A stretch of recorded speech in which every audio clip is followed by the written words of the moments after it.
do. Nothing like There. projects, right? Projects.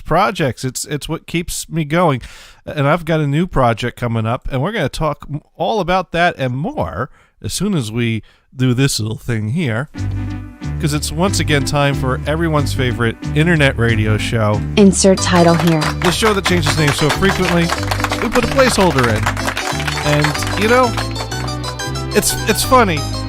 We said that we were going to use that title as a placeholder to then put in show names to meet the topics or the theme of each week's show, Or the sponsor.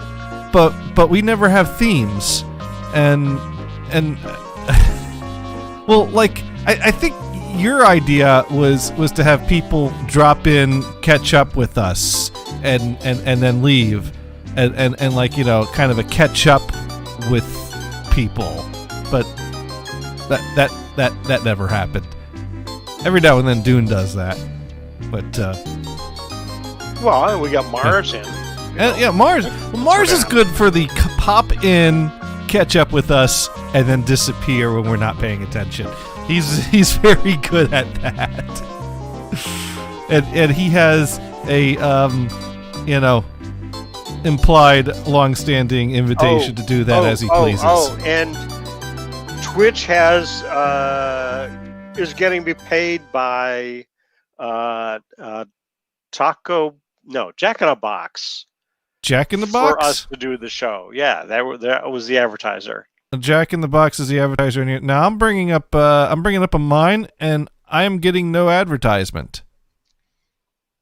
Dang, gotta have some sponsor. How is Twitch going to get paid? We're not paying them. Or are you? That's not my problem. That's Twitch's problem. Right. But okay, so do you have any money in the account? I might, but I'll never reach the $100 payout before they send me a check. That's the catch. Is that all adds to you have to accumulate. There's enough there so that you don't get ads. Yeah, does that make sense? Doesn't work. No, it doesn't work that way. Actually, I have no idea how it works. And actually, I don't really care. Well, you know what I'm saying? The way it works is we provide the content, and you, the viewers, digest it. And speaking of viewers, Sparky Toaster is raising his hand. Johnny Gators. So yes, Sparky, would you like to check in with us? And we'd like to remind Sparky and everyone that they could reach us at the NHB Live Skype account, which I found the missing wire that was making it only come out of one speaker last week, and I also panned it center when that happened, so that even if it does disconnect again, it'll still work center. So really, it's kind of like having a backup wire, having a stereo pair pan center. But yeah, NHB Live, brought to you by Jack in the Box. I'm so glad I paid for StreamYard to have the ability to do all these titles and things, and yeah. Wait a minute, StreamYard, Twitch. Well, no, StreamYard is what lets me put the text up on the screen. See, like right now, I just put up our Twitter accounts. And you put it there. I put it there through StreamYard. So that's a StreamYard paid account that can do that. If you got the free one, tough crap. I don't. You're just going to have to hold a banner up. Well, you could do that. You could always. That is always an option. There are many ways to get video content on your screen. Holding up a piece of paper with text on it is always an option, as long as you have a camera. Holding up a piece of paper with text is always an option, even if you don't have a camera. If you don't have a camera and you're using StreamYard, what are you doing? Well, then you'd have to. Well, that's how Sir Mars does it. Oh, that's true. I didn't think of that. There are people that do that, and that is okay.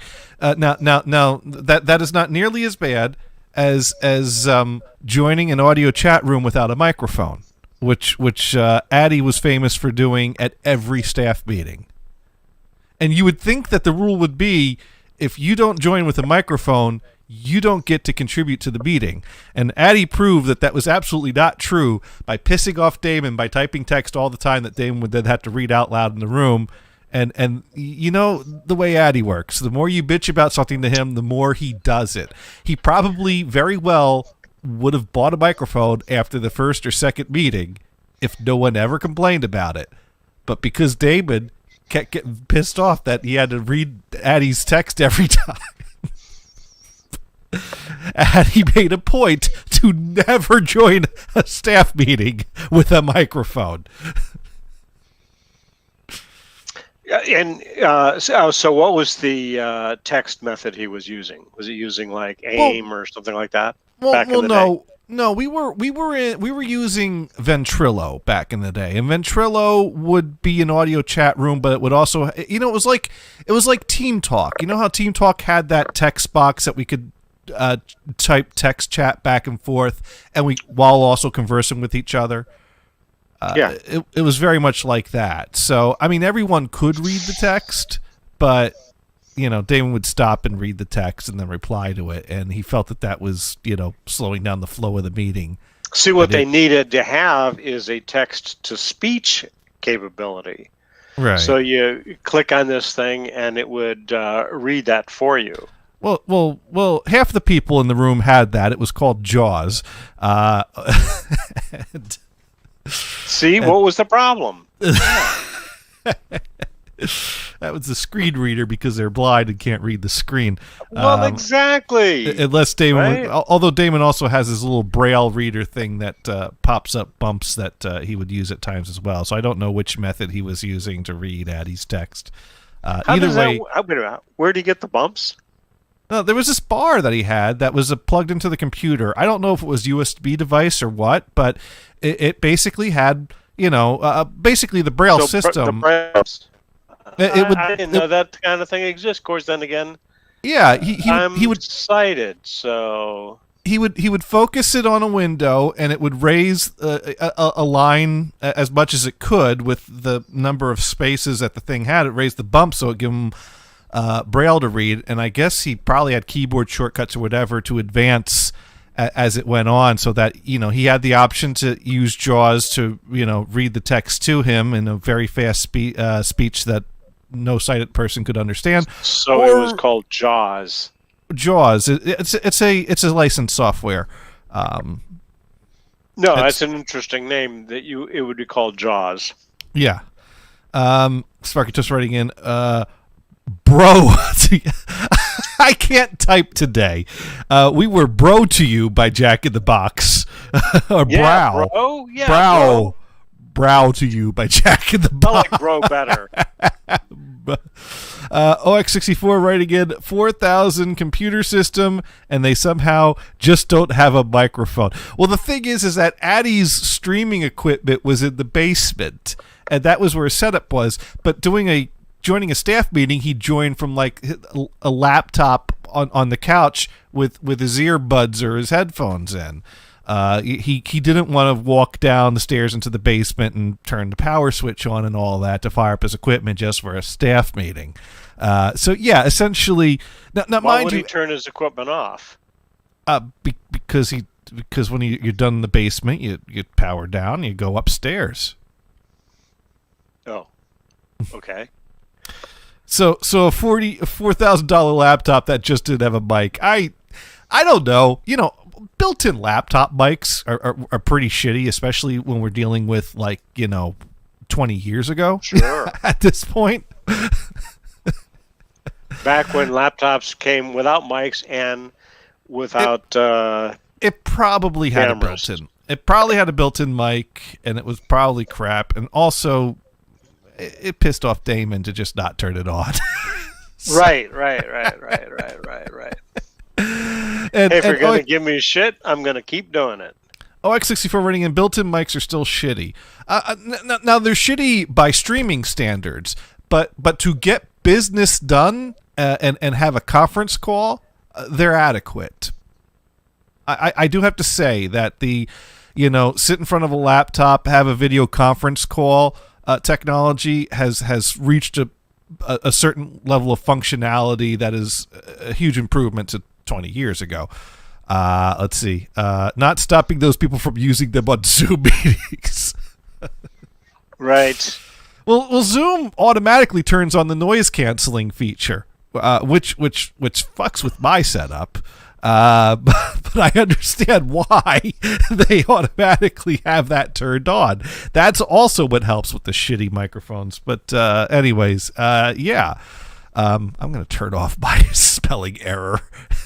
I think we got the idea there. But if you want to follow us on Twitter, I'm at Johnny Gators and Brian is at Brian Blues. And we both tweet back and forth to each other all the time. And right. And OX64 threw away perfectly good computer equipment. So we have so that's going on Twitter. Sparky Toaster writing in, how long was Zoom around before COVID? How do you define perfectly good? 486. Perfectly good? They might have still turned on if you hooked them up to a power supply. You can send it to Africa and they'll use it. Well, that's what it's worth. I did a little shuffling things around after I rewired the dining room to have 3 plug outlets instead of 1, so that I could actually plug in my computers down there. And Gabe kind of talked about how he was thinking of building a 486, but the prices for the motherboards are ridiculous. And then that's when OX64. You're talking about recently? Yeah, this was a recent Twitter back and forth. And so then OX64 saw that, and he was like, I just threw out a bunch of those types of boards to the landfill a few months back. So once again, I messed up. Well, I mean, were you really going to deal with the hassle of listing them on eBay, maybe getting $50 to $100 each, and maybe half of the people bitching back? Send it to a recycling center. Well, a recycling center would e-waste them. He could have sold them online to people that wanted to build computers. Who cares? Who cares? Well, vintage computers are in, Brian. In what? The trash can? Okay, boomer. Shoot. Sparky Toaster going, I knew about it since 2016 or 17. Our company used it. Well, I'm just saying that, you take Skype video calls from 20 years ago trying to use onboard microphones, and they were kind of cringy. Whereas today, people get in Zoom with their built-in microphones on their newer laptops and the noise canceling, and it's, I don't know. Sparky Toaster writing in, how did Zoom become so popular? How did it become the fave to use? I don't know. That caught me by surprise, too, because COVID hit, and then everyone was using Zoom. And I was like, well, there's a million different ways that... I actually was watching a video about this. Yeah, because Microsoft has Teams. I almost said Tombs. That right. would be funny. Well, the thing is that... Who owns WebEx anymore? Cisco. But Cisco WebEx has always been a business-oriented software that has expensive licensing fees. And they kind of missed the boat on coming with a cheap engine, for teachers to use, for individuals to use, et cetera, et cetera. They missed the boat. OX64 going, if I knew I could get $50 for it, I'd have done it. I'm broke AF. And I don't even know. I'm throwing hypotheticals out there. I've seen boards sell for 60, 100. It varies. There's a lot. And not to mention, you'd be selling as is, no returns. Don't know if it works for parts. It very well could fire up. It might not. And that certainly is going to make the lower the price that people are going to be willing to pay. Or people responding to you saying, hey, it doesn't work. I want my money back, even though you said as is for parts. Because, eBay is not kind to the sellers. So, yeah, you could have made a little bit of scratch selling those motherboards on eBay, but I'm not comfortable suggesting that would have been worthwhile, or that you probably would have get it sounds like you should have sold them. Or you should have at least listed them and see what happened. I don't know. I built my 486. Would you take a broken notebook and put it out on eBay? It depends on the vintage. I mean, if you get something that's... Well, it was if you had a notebook that was pre-USB, like an old Dell, that Tharco was using, and something about was broken, might be the hinge was broken or whatever, but generally worked, would you sell it on eBay? Well, the question isn't if someone would sell it. The question is if someone would buy it. And it depends. Well, let me ask it another way. Would you list it on eBay? You go, the hinge is messed up, but it still functions, comes with power supply. I had to be very motivated to sell something on eBay because it's such a hassle. The last time I really did any selling on eBay was a time that Tharco bought a bunch of thin clients that were the wrong model, and then the company wouldn't take them back, and so the reseller just ate the cost and refunded us and said, "I don't care what you do with them," and we couldn't use them, so I sold them on eBay and pocketed it. Right.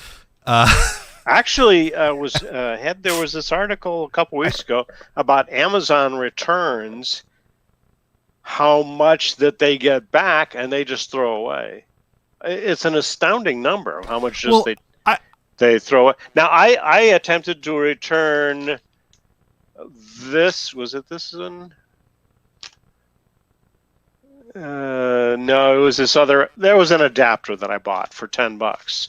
And it didn't work that good, so I went to return it, and they said, "Well, don't send it back to us. It's we'll just refund don't want you." It back. I got here's your $10 back. There's few enough people here, and I consider you all regular friends, so I'm not recommending anyone take advantage of this, but I am going to tell this story. I thought to myself, you know what? The window unit I have downstairs was powerful enough to cool the entire downstairs, but I knew it was at the low end of the range of power recommendation because you kind of take the square foot and the BTU and all that, and there's a range of a recommended BTU by square foot. And my window unit was like just at the right level for my square footage. So it's like I could stand to put something down there with more power, and that would probably be more efficient at cooling the downstairs. And so I was, thinking about it. And then also that would free up the one that was downstairs to put in a window upstairs so I could also cool down the room upstairs on the weekends when I'm up here. So I went on to Amazon and I decided to, get one with more power.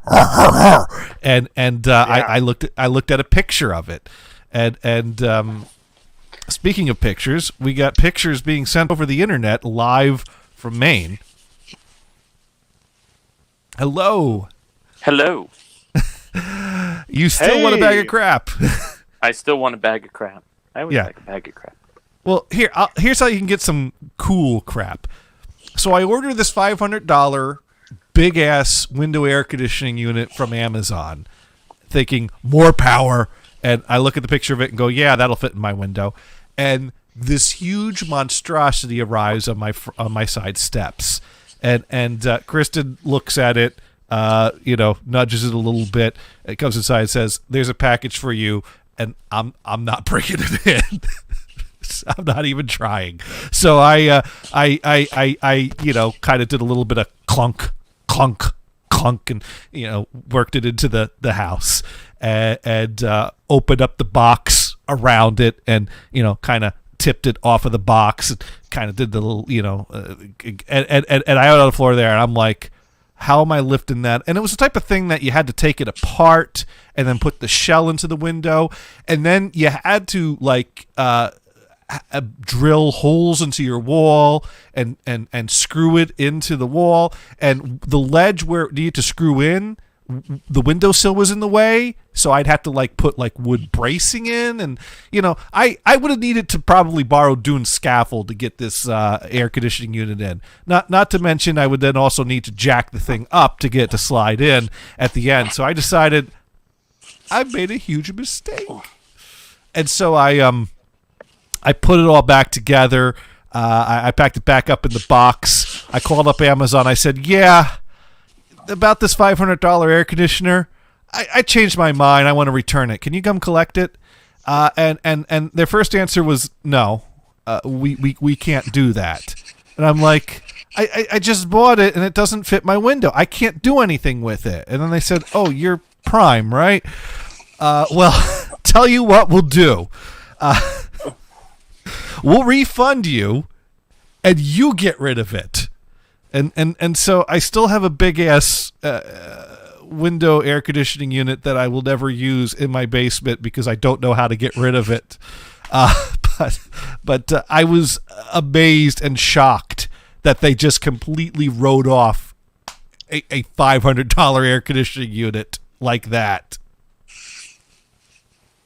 Well, now, in the listing for this thing, did they actually have dimensions for it? Well, they had dimensions, and it fit my window, but it still didn't. So quite, you basically lied. You said it didn't fit.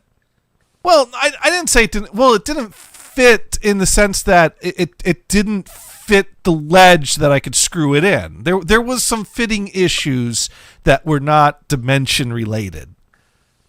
Would it fit in the front windows that are near that porch? Well, they're the same type of windows, though. Yeah. So then you just build like a little thing for it to sit on outside. Well, I ended up buying another window. And you don't need the scaffolding, right? Well, you're on the porch. Well, I bought another window unit that's a little bit smaller that fits that window just fine. So I don't want to. I don't know how I got that thing in my basement. Is Craigslist any good in your area? Probably. Maybe. So maybe list it there. I think I helped you put that in your basement. You may have. Because I don't know. I don't know how I got it there. And I know I'm not getting to get out of there. Yeah, I think there was bourbon involved, and we put it down there. There you go. I would put it under the dining room table. I don't have a dining room table. Well, see, that's where you need it. I thought you were going to say that you'd put it under the Christmas tree. Like you just break into a random person's house around Christmas time and just put it under their Christmas tree. This funny story that I heard was this guy got one of these kit cars and decided it would be convenient to build it in his dining room. Okay. And this project took months to accomplish. Okay. Mm-hmm. Someplace along the line, his wife left him. Okay. He made the decision. And then when he was done, it's like, holy shit, this thing can't get out of the dining room or out of the house. What did he build in the dining room again? A car. Right. So he took a chainsaw to the side of his house and made a huge hole and drove the car out on ramps. That's what it would. Fortunately, he was on a ground level. How do you? Can you imagine? How do you go about building a car inside of a building without thinking about the end game? How do you? Well, that's what's funny about it. How do you do that?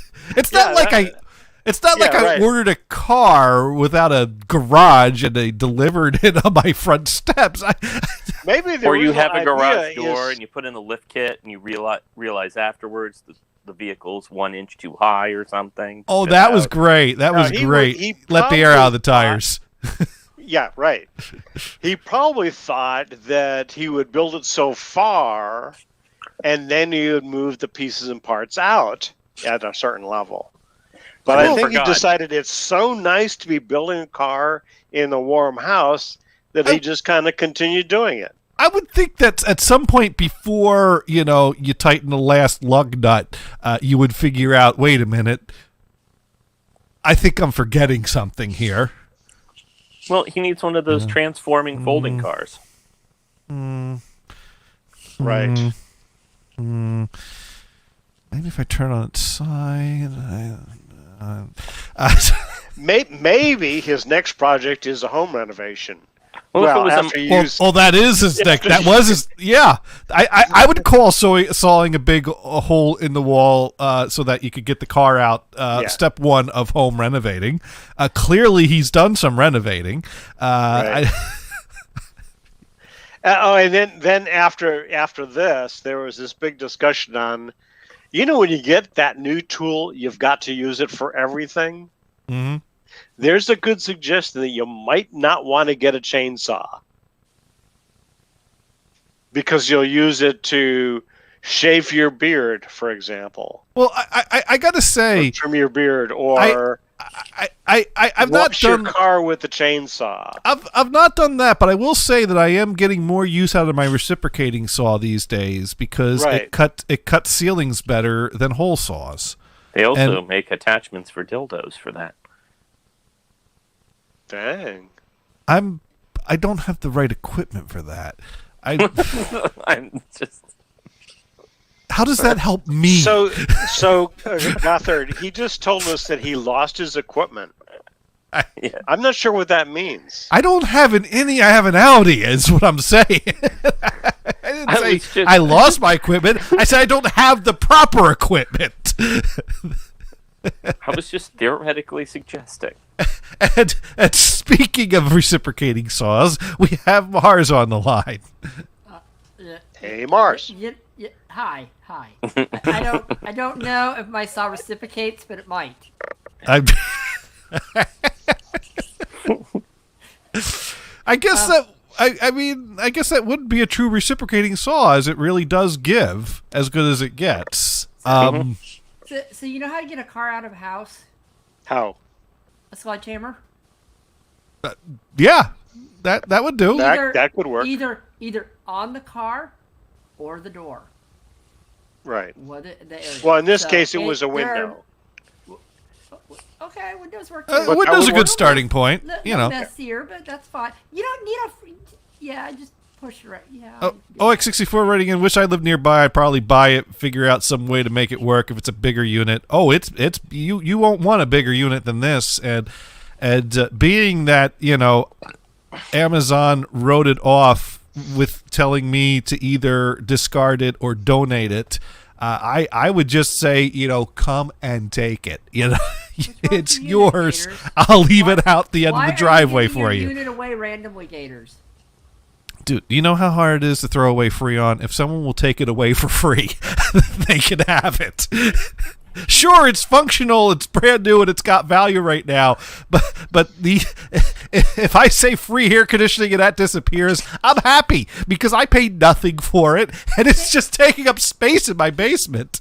Can't you just take a nail and a hammer and just poke a hole in it and have it leak out? It's a gas, right? I got a question for you.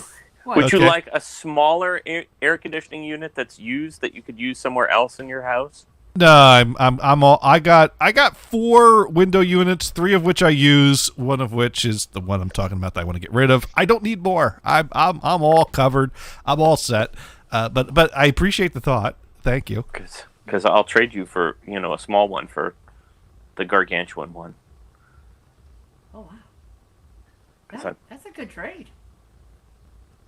Because or you could just take the gargantuan one. Oh, I'll just do that. Did you just volunteer to take it out of his basement? Sort of. Oh, this is perfect. You can come down with the truck. I can find someone that's selling a jukebox, arrange that purchase. We'll use your truck to pick up the jukebox. You can help me move that in, and then I'll help you get the air conditioning in the truck, and then we could get stoned and listen to 45s all night long, and then there we go. Doctor, did you know you were signing up for that? No, but it's fine. Wait, are you going to get a jukebox with the bubble thingies on the side? We just got a new truck, so... Gators, what did you get? Are you getting the jukebox with the bubbles on the side? No, I'll probably get like a Seaberg that holds 80 to 145s is probably what I would get. The roundy one, like in like in Happy Days? Maybe, I don't know. Art Deco style. Yeah. No, it's more probably a 70s vintage that, is just kind of a box that holds a row of records that anyways, You disguise it as a TV console. I think you can disguise anything as a TV console if you have a picture of a TV console. Exactly. Blow it up to poster size. And boom, there you go. If you just had a picture of a TV console as your couch, honestly. Well, Can you stretch your couch as a TV console so you were sitting inside it? Can you do that? Yes, you can. Anyways, speaking of TV consoles, and jukeboxes, you ever have those situations where you're always thinking of things you'd love to buy yourself, and the next time I have money, I'm gonna do. You got like about those 10 things that you're gonna buy when you get the money, and then you get a bonus, and then you got to start working down the list and figure out which one of those things you could actually pull off. That was my dilemma, because I was like, okay, I want a jukebox. I don't have a truck. I don't have a. You can spend some of that bonus and rent a U-Haul.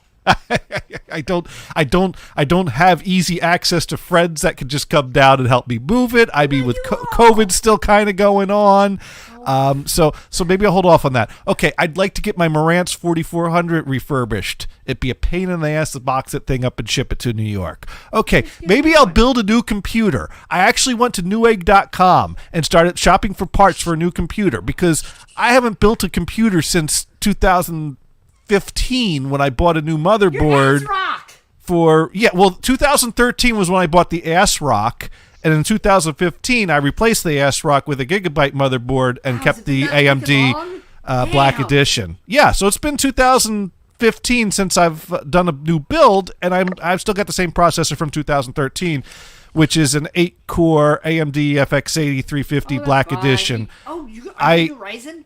I believe that one actually was there was a lawsuit over that because it's not really 8-core. But so I was looking at like a Ryzen 6. What do you mean not really 8-core? What is it? Virtual cores? I don't know. You know what? It's kind of like that, 8-bit versus 16-bit in the early days, when some of the 16-bits only had an 8-bit bus, so that was flip-flopping a 16-bit processor, flip-flopping on an 8-bit bus. Situation. Genesis has what Nintendo don't. Let me. Here we go. I got the article here. AMD to pay out $12.1 million in false advertising class action suit over Bulldozer chips. Oh, that's nothing. $1 million. Bulldozer-based chips weren't truly multi-core processors to the extent that AMD claimed. AMD advertised the CPU as 8-core chips, but each chip only had 4 dual-core modules with separate execution units, other resources like cache, and a single floating point unit. To me, it wasn't even worth researching if my processor was one of those 8 cores or not, or if I was eligible for anything, because I had no complaints about its performance. So I'm like, I don't fucking care. That's a little amusing tidbit, I think.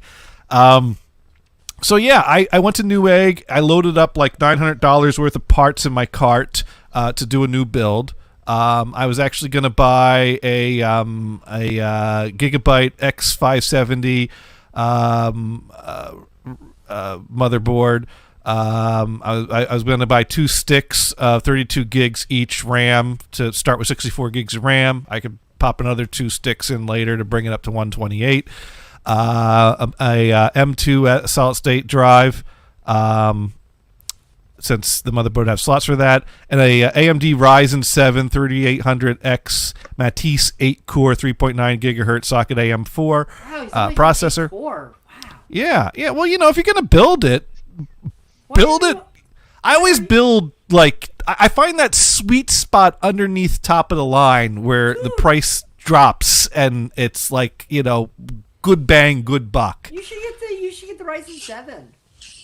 That is what I was getting at. Ryzen 7. I thought you guys did the 6. I misremembered 7. Okay. Ryzen 7. Yeah. They have a 16-core version of that, don't they? But that would have been more. But then there was one final thing I needed to buy to make this whole build worthwhile, and that would be a brand new video card. And that's when that plan fell apart. Are you getting a NVIDIA? Are you getting the 3090 gators? I'm getting nothing because, the video card manufacturers can't get their fucking shit together and actually produce stock. So that pretty much stopped like that. I said, they can't get it from China. That's all. They can't. I don't care where they get it from. They have one job. Video card manufacturers have one job: manufacture video cards. I don't care how you do it. I don't care where you do it. I don't care what you do to do it. But if you can't do that, then you're not doing your job. So, maybe they should just raise the price instead. Oh, don't worry about that, Brian. You don't have to worry about that. All the scalpers are scalping. the scalpers are doing that for you. They're doing that, and they're selling the same video card for twice as much. Like a $600 or what was it? $400 NVIDIA 3060 is going online for $1,000 right now. I wouldn't. So- and I Well, wouldn't. there's a shortage of parts. What do you expect? No, Well- it's not the shortage of parts. Well- People are scalping them because they're great bit mining cards. If you manufacture parts, there won't be a shortage. They're manufacturing parts gators. People are scalping them because they're bit miners. But scalping only works if there's enough of a shortage for them to buy up the whole stock. If you flood the market, the scalpers lose and they go the fuck away. There are ways to deal with scalpers. These companies choose not to handle the situation. What's funny, NVIDIA, and I don't know about AMD. Why don't you go after them, Johnny? What they've done? Not my job. They brought out two cards, especially meant for bit mining. The scalpers don't give a crap. They're like, yeah, we're making money off this. 3090s, you can't even get 3090s are going for $2,000 right now for one of those. And I'm like, you know what? I don't need a new computer that bad. The only reason I was going to do a build was, to kind of keep up and keep ahead of things and build it before I need it instead of when I need it. And also, the old build that I'm currently using as a media server, that's kind of getting a bit iffy. I'm pushing that one pretty hard. So handing down the current build to be the new media server would have been the better thing from there. So basically it was like, what? Can't get a video card? Okay, fuck you. You just lost about $2,000 from me. I'll move on to next thing on the list. Okay, so back to they're not building enough. Right. Which is their decision. I don't Maybe care. They want the price to go up like the oil companies do. I don't care. So that's why I decided to move to the next item on the list, which is a Dolby Atmos surround sound system. At most? Atmos, ATMOS. By the way, in surround system, why is there, other than the theater where you have a front and rear, right? In regular surround system, why is there a front and rear? Because it surrounds you. Yeah. And then there's but why do you designate one as the front? What? Why designate one as the front? No, if you have a room with a whole bunch of speakers in there, what matter does it that there's a front? Other than a theater. Because you want to know where the dialogue is coming from? Well, generally a surround system is used for music and movies, so you generally would have a screen involved. If you don't have a screen involved, what difference does it make between front, rear, left, right, or whatever? Well, it does make a difference because you're mixing the mix to be in a certain position. Like you might why? have because like classical music, they want to present it like the soundstage sometimes, or the hall that you're in. Sure. Brian. So that's why there's a front and rear. But you're not always in that situation, so what does it matter? As the artist, you want to create a product that will be recreated to the same experience that you're presenting to the end user. And so you're basically listing specifications. This sound is meant to come from in front of you. This sound is meant to come from sides of you. This sound is meant to come from the back of you. If you don't label your channels as front and rear, then how do you know where you're supposed to face to listen to it? Now, if you want to face a different direction, that's fine. But in order for an artist to have the option to present something a specific way, they also make it front central. What if you wanted to be in the middle of the band? Well, then you send it So to you all have the speakers. instruments all Okay. around you. Yeah. Right. Well, that's a mixing style. If someone wants to mix it that way, I recommend it. I like mixes that are enveloping like that. Sure. That's yeah. all I'm getting. That's all I'm after. I'm not after a big argument. I'm just. Well, the Well, idea yeah. is just to have a standard. It's like left and right. Really, does left and right matter in the general scheme of things? Not You really. can Although reverse my them. left and right ear will argue about that all the time.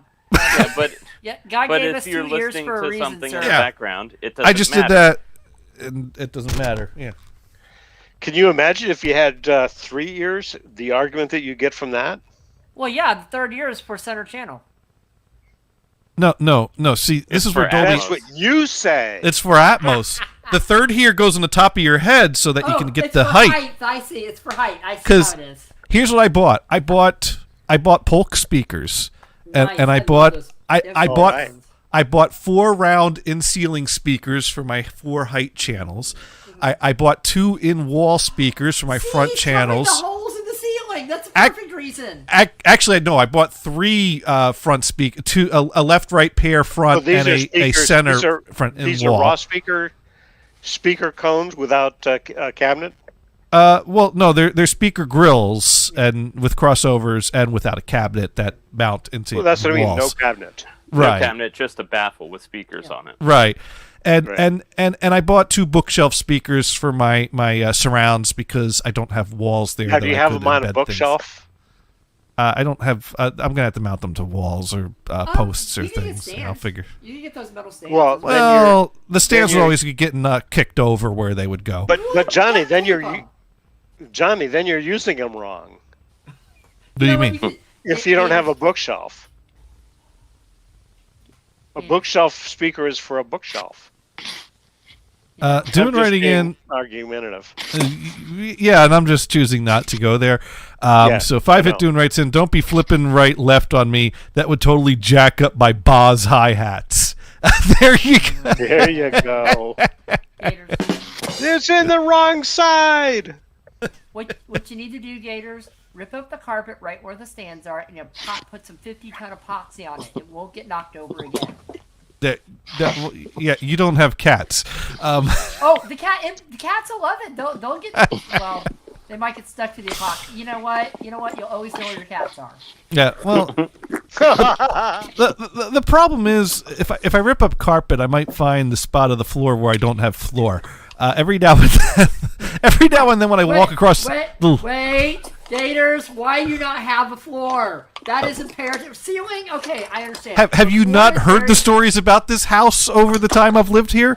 Of course there's areas where there's not floor, it's just carpet covering it. Every now and then there's a spot in the living room I step and my foot dips. So the carpet. So if you get rid of the carpet, you just have a big hole in the floor. My floor has holes under the carpet, and I know this because I've stepped on them. What's the diameter of those holes? About heel size. No, wait. What's the diameter? You know, horizontal diameter or length. Carpet, you'll be Maybe fine. like an orange.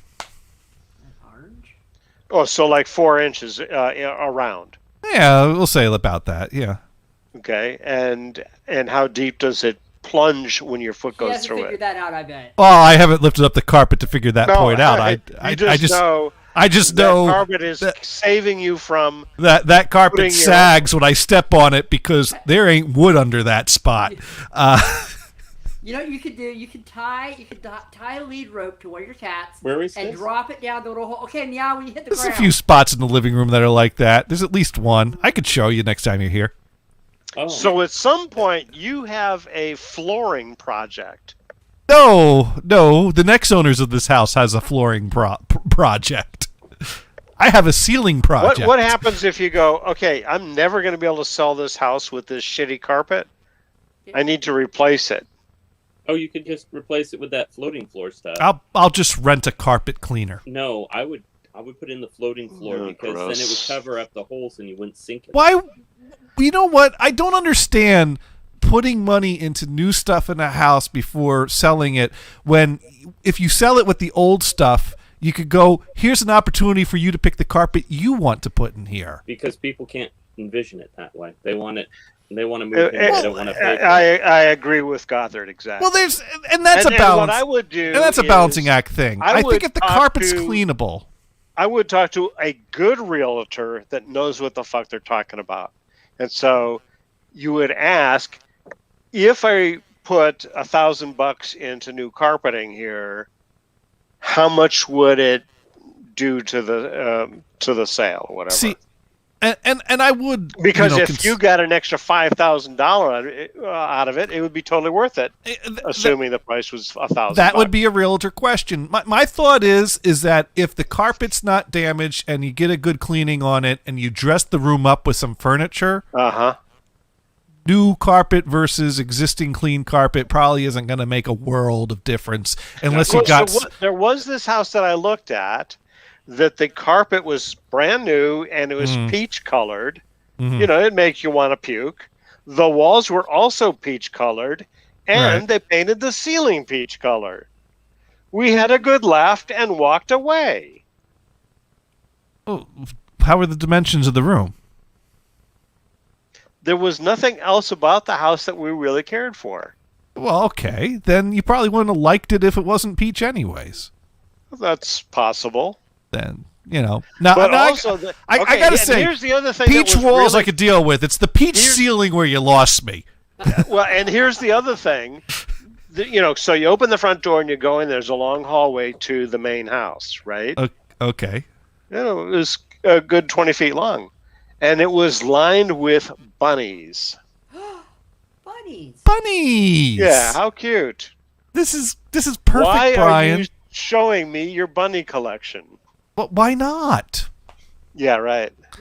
I don't want to see your. Do you have a problem with bunnies, Brian? I don't want to see your collection of spoons. Not all home shoppers are grumpy old men like you, Brian. Some people like bunnies. But you're not there to buy bunnies. But you know what? It's dress. It's window dressing. It's you know. It's actually a distraction because you're there to look at a house. I gotta tell you a funny story. Here's one of these stories that was funny. He knows nothing about sales. Here. Oh, that's right. He was selling at Walmart. Okay, so here's my story. And this is one of these stories that it was kind of cringy after the fact. We had no idea what we were doing at the time, but it was so cringy. My mom was a fan of looking at houses, whether or not we were in the market to buy one, and she liked Tudors. She really wanted a Tudor, and so anytime there was a Tudor in the area on the market, was there a particular subject that she preferred as far as the Tudor's concerned? That was a joke, a play on words. Yeah, that was. She wanted a Tudor revival. So we go one Sunday after church to look at this Tudor. Correction, Tudor revival. Whatever. It was a beautiful house. It was a large house. You know, the kitchen had big windows. The sun came in. It was such a bright house. And we go look through the bedrooms upstairs, and we come downstairs. And at some point, you know, what's behind that door? Oh, that's the basement. Would you like to see the basement? And my dad's like, yeah, I'll take a look at it. And, you know, me and my brother go down, my dad in the basement. Mom's like, I don't care about the basement. I'm staying up here in the kitchen. We go downstairs in the basement, and what really stood out to me and my dad was, wow, this is quite a roomy basement. Look at how high the ceilings are in this basement. And we're just taking in the height of the ceiling on these basements and commenting on it. And I can only wonder what the real estate agent thought, because it wasn't until after we left that house that we found out the reason it was on the market was because the guy hung himself in the basement. Oh, dear. Oh my! We're down there like, wow, high ceilings. And we had no clue. That's a selling feature right there, Gators. Right there. The real estate agent did not bring that up. Go ahead. Well, in California, that would have to be disclosed. Yeah. Yep. You were saying, Gothard? I don't think it had to be disclosed in Vermont because we swear that house in Vermont had ghosts in it. Yeah. 5 foot Dune Redigan. it puts the lotion on its skin. Oi, ready good tutor. By the way, that house is now getting turned into a B&B. The house from right. From are they it is a good house it for it. as a ghost house? I don't think it's a ghost house. It's just I don't know whether it's an Airbnb or just a regular B&B, but it's just south of Pittsburgh where it sits. For those kind of crazy people that are like, let's stay in Buffalo Bill's house. Well, I guess it's, you can bring it as part of your journey to go see the Mothman. We did look at this Victorian house, and we checked it all out. And I went into the basement to look at it, and realized, oh, this foundation is crapola. Ooh. So step one, lift the house on jacks, rebuild the foundation, and then drop the house on it. And that explained why the floors had a slight slant to them. Yeah.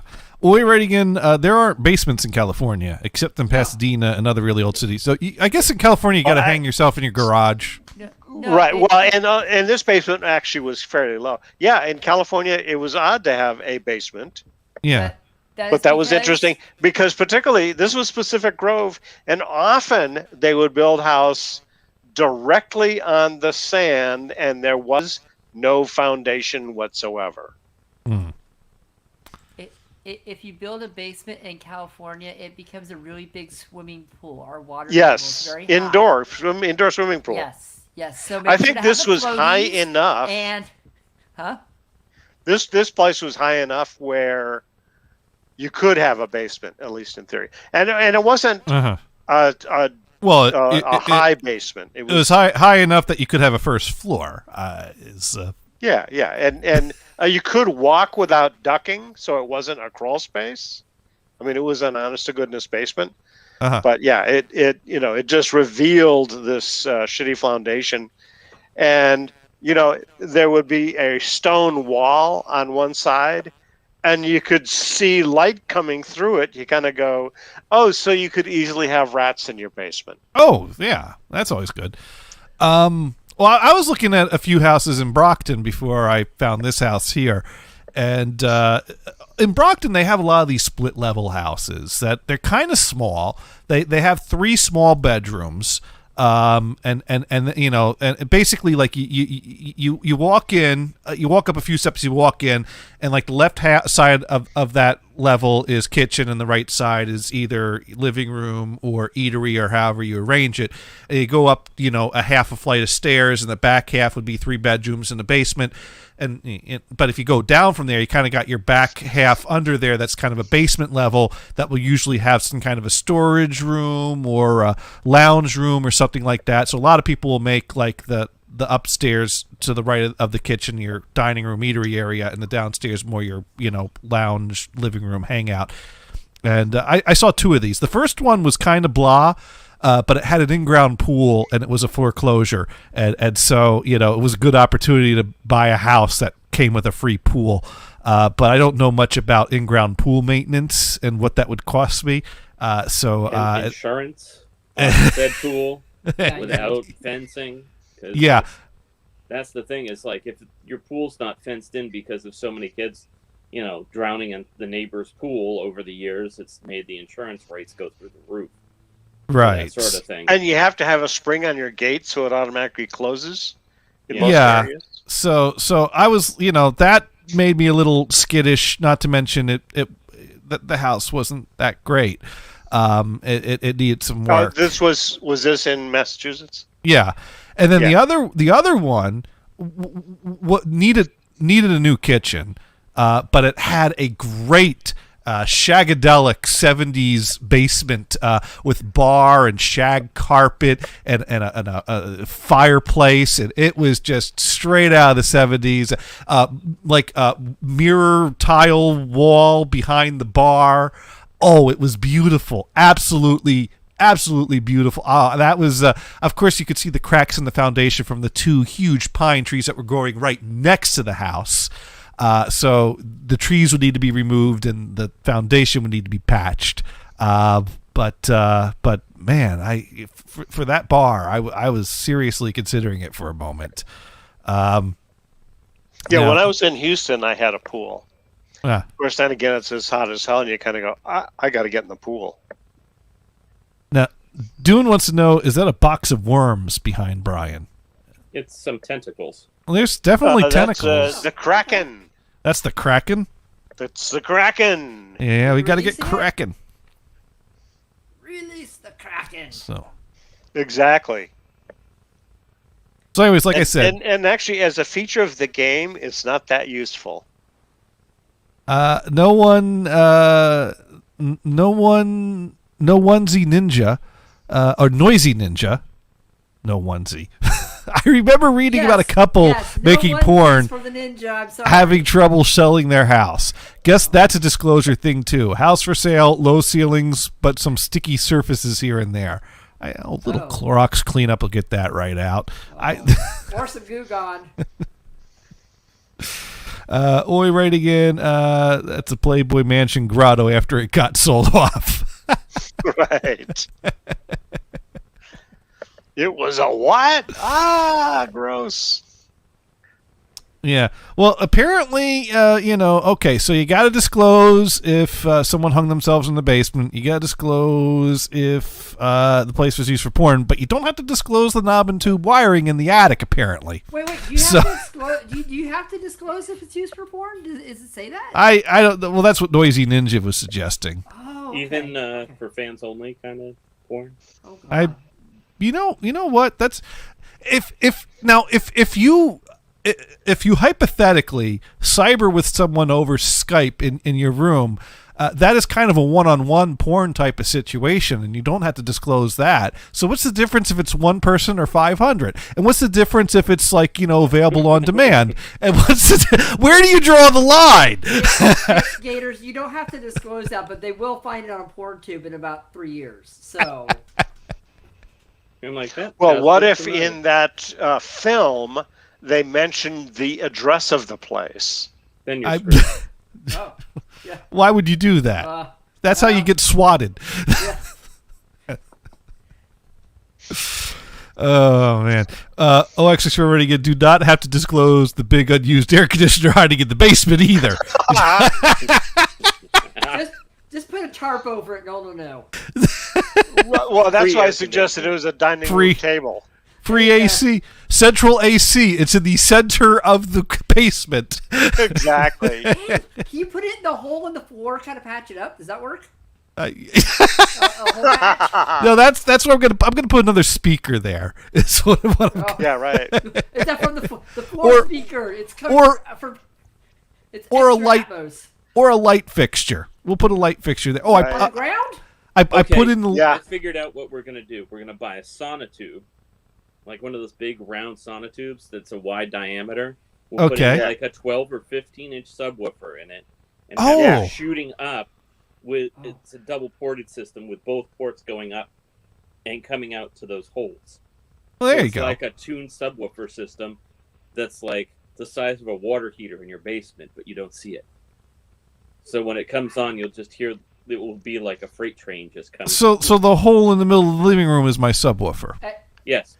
As Excellent. You massage, just lay on the floor. Yes. Seriously. We'll just get Howard Stern in to do his little trick. Mars, you laugh, but at one point I decided for shits and giggles to order some of those screw-in transducer speaker things. You know what I'm talking about? Like, yeah, I do. You screw them into a piece of plywood and it turns the plywood into a speaker. Well, I bought 2 of those and a Bluetooth digital amplifier that puts out like 100 watts per channel that fits as a chip. And I mounted the whole thing in my massage table at one point and turned it on. And if I ran a sine wave generator, you could basically be like, here's your massage table. It massages you while I massage you. But too many cords in the way. It was just weird. Now, I don't know what Dune wants. Though.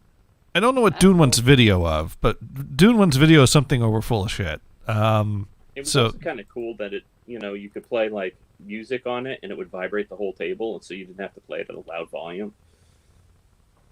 It was a very weird thing. It transduces. It said the bone conduct. It's just full bone conduction. That's all it is. Yeah. Conducts all bones. Now, Noisy Ninja says, "What about poltergeists? Oh, it's only slightly haunted. You'll be fine." And Dune saying, "Little spooky is cool." Well, that's what you had in Vermont. The place was a little spooky. You had a ghost that only bothered Mike. You left the rest of you all alone. I think what it is there was a daughter of the owner that committed suicide because her doctor, ex-husband / boyfriend, I don't know which, left her, and she was distraught and shot herself or hung herself or she killed herself in some way. And they said, no, it wasn't here. But over time, we were pretty sure that it was there. It's like right outside the door. The door's open. You just do it right outside. I'm not in the house. I honestly think it was the guest room upstairs. Well, the real question is, who left the turd?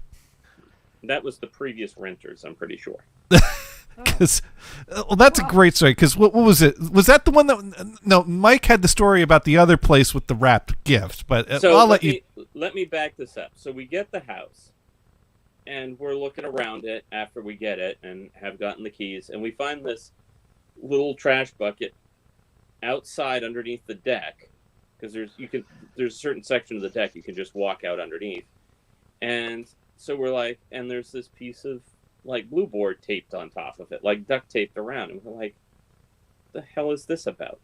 So we take the tape off and look in, and Mike looks in, and he just says, "Not again." So then I look in, and there's a turd in there. And then I go, "Not again?" And then he proceeds to tell me about this other house you had in Kentucky where he went up in the attic of the garage, and there was this gift up there. Like it was a wrapped present. And it didn't say who it was to, and obviously it had collected dust, so just out of curiosity opened it. And it was a cardboard box with a turd inside of it. You know. So it's two houses he bought in his life that have come with a free extra bonus gift of a turd.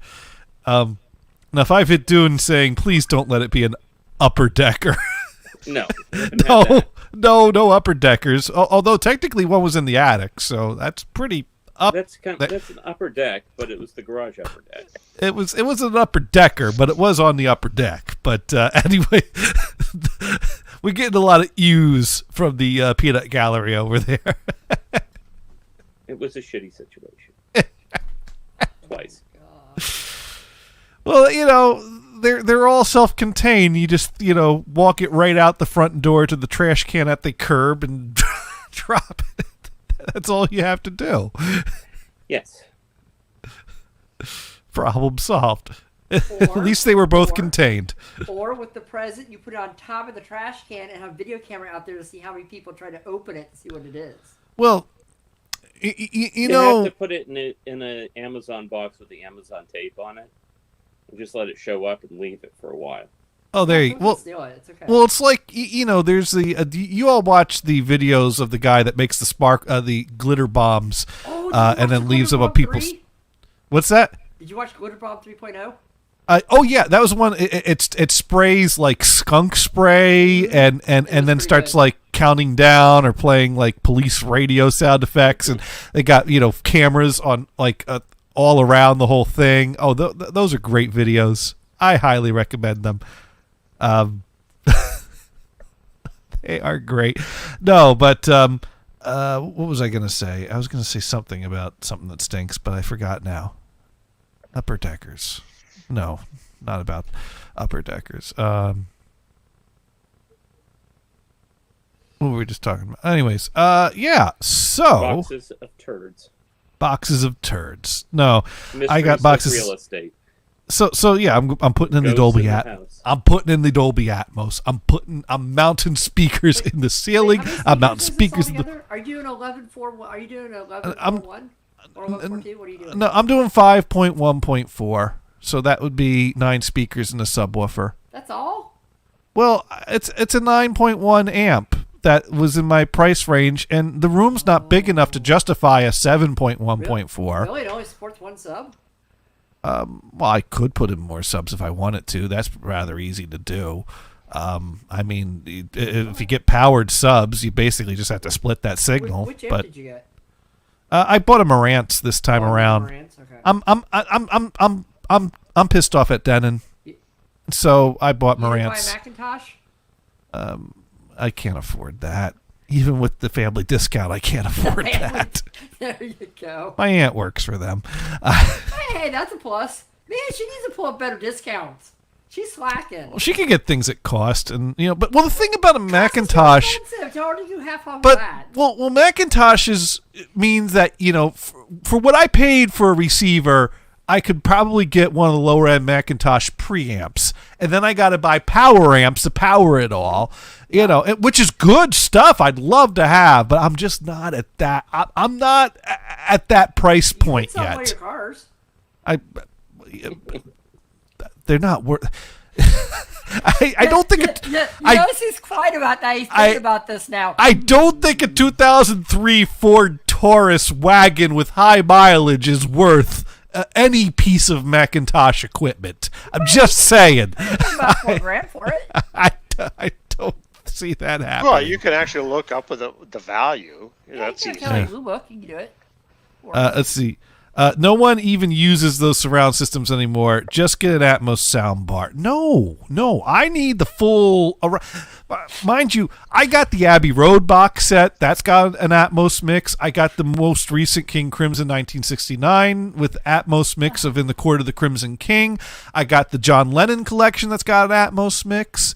I got these 3 Atmos mixes and nothing to play them on except to play them in 5.1 surround. So no, since there aren't any video cards to buy, I figure I'll buy an Atmos system, and then when Seth comes down here with his truck, I'll buy a jukebox if there's a good deal on Craigslist. Is there be an output for Dolby Atmos on that jukebox? When I'm done with it, We will go. Go ahead, Brian. There's a Roku box that supports Atmos. Yeah, there is. there you go. I didn't realize that. We will go pick up a jukebox in style. Well, apparently a lot of the Atmos mixes are available through Tidal, and they're not available through any physical media or download. So I might actually give Tidal a try to sample some of the streaming stuff they have available there. But I hate not... I would rather purchase the actual music and have copies of it that I Spotify's going to do a hi-fi set too. Spotify's going to do an upgraded service as well, and so is I think Amazon has their Atmos stuff, because apparently I can play Atmos. Well, my studio's Atmos, but I don't want to pay for the service, so I don't get it. Let's see. Oi writes in, Macintosh mono blocks are one thing. Then on top of that, all the cables are proprietary. And then what will he hook up to it? His Newmark turntable? Oh, the Newmark's one of my garbage turntables. I'd put the Luxman on it. Come on, with the Ortofon cartridge. Now 5-Hit Dune misunderstood. Wait, did Johnny just say his aunt works for Apple? No, Macintosh. Completely different thing. Not Macintosh, Macintosh. MC, capital I. It's a type of apple. McDonald's. Yeah, it's McDonald's McDonald's amp. No, they make high end stereo equipment that does not lose its value. Let's say they're like the Apple of audio equipment, and that Apple. Saying Apple is that good, huh? How about the Lamborghini? There you go. They're more Well, like I was going for overpriced, is what I was going for. How about You don't think a Lamborghini is overpriced? No, Okay. It's So the you would just go out and Bugatti buy of one. amps. There you go. The Bugatti of amps. How's that? Bugatti, okay. Yeah. OX60, Oi saying about soundbars, they're good if you're looking at a minimalist type of setup, as well as if your room's too small. The acoustics do work. You just have to make sure the sound bounces off the walls and ceiling right. Yeah. I don't know if the area I have downstairs is not good for a soundbar. No, I think it's good for 5.1. I don't think it needs 7.1. But I think I can pull off a good 5.1.4 downstairs. I think you need an 11.4.2 myself, but I was considering doing a 4.0.4 in this room, adding the 4 ceiling speakers here, but then I decided, no, the big TV's downstairs, that's got the more comfy couch, that's where we really do our home theater stuff, and I really thought I would rather put the Atmos in the living room. So and Mars, Gators, Mars. Gators, Yes. I'm going to do a 3.14. It's as easy as pie. just remember, Gothard, if you buy that, it'll never end. No. The possibilities are infinite. Yes. So wait a minute. What does 3.14 mean? That's the value of pi. 3.1459, then there's more. Oh, I totally missed that one. That's funny. Basic, but Hey, we're coming up on Pi Day.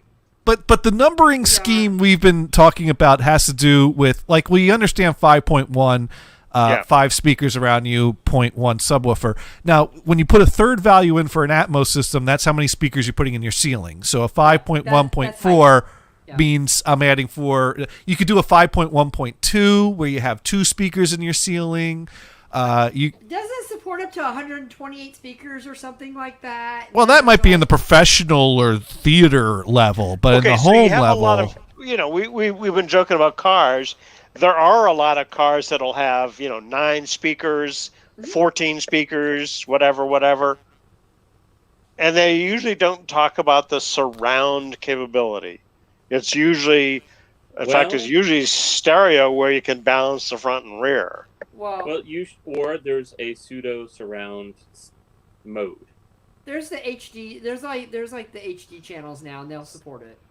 Like Harman Kardon has a surround sound system that they put in, like high-end Mercedes or whatever. Yeah. No, it's like Ram and Dodge and that sort of thing.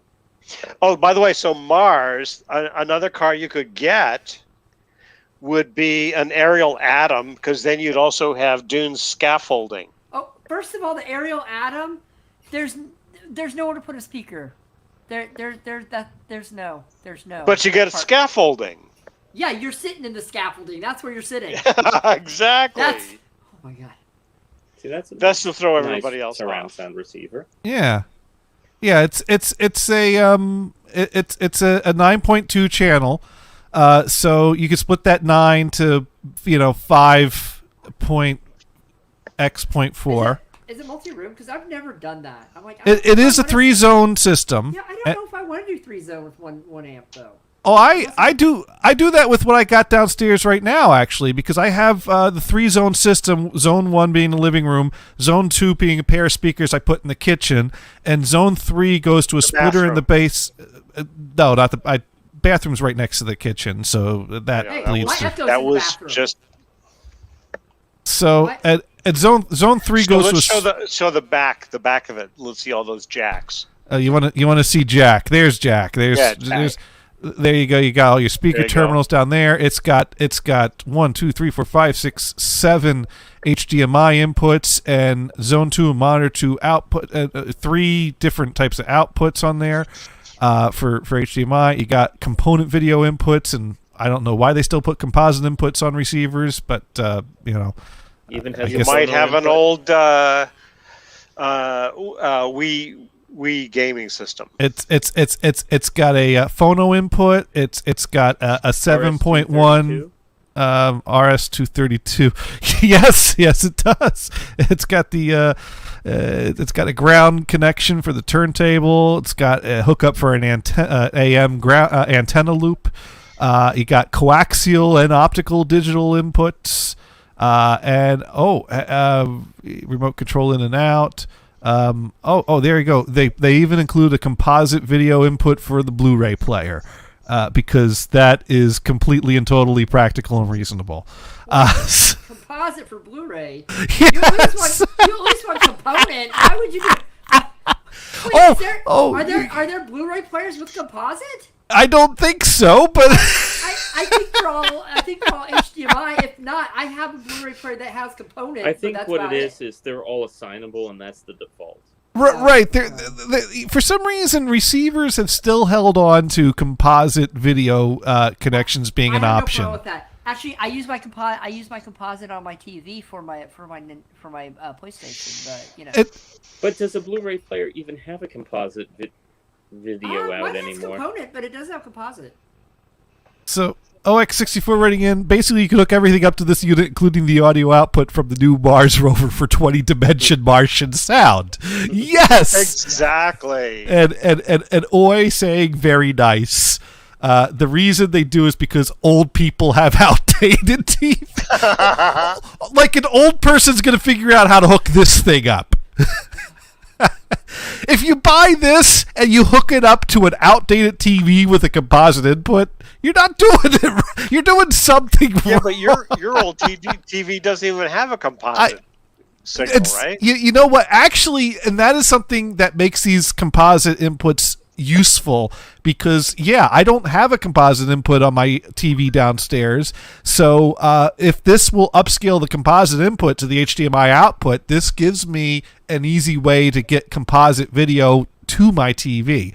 Now, I wouldn't hook up a gaming system to it because you get the lag. That's why I got the CRT, the Sony Trinitron over in the dining room. That is permanently installed there because I don't know how I got it there. I blacked out at some point, and when I came to, the TV was there. That's the way you do it. You get really drunk on Blackberry Brandy, you get drunk, you black out, and you wake up and your TV's in the right spot. There you go. That's how to do it. Maybe you had a burglar that came in and left you a TV. It's like, they didn't take anything, but I now have a Sony Trinitron. It's the 32-inch flat screen CRT Sony Trinitron with a NES Famicom 2600, SNES, PS2, Dreamcast, GameCube, N64, all hooked up to it. And I also take the composite output of my Computerland 8088 to the input on the front. Why'd you cheap out on and didn't get the 36-inch? Because the 32-inch is what was available for free, and I knew that the difference between moving a 32-inch and a 36-inch would be I would come to and the TV would be in the dining room with the 32-inch. I would come to and the TV would be smashed in the driveway with the 36-inch. Yeah, those 4 inches are about 70 pounds. Yeah. So 32 was fine, thank you.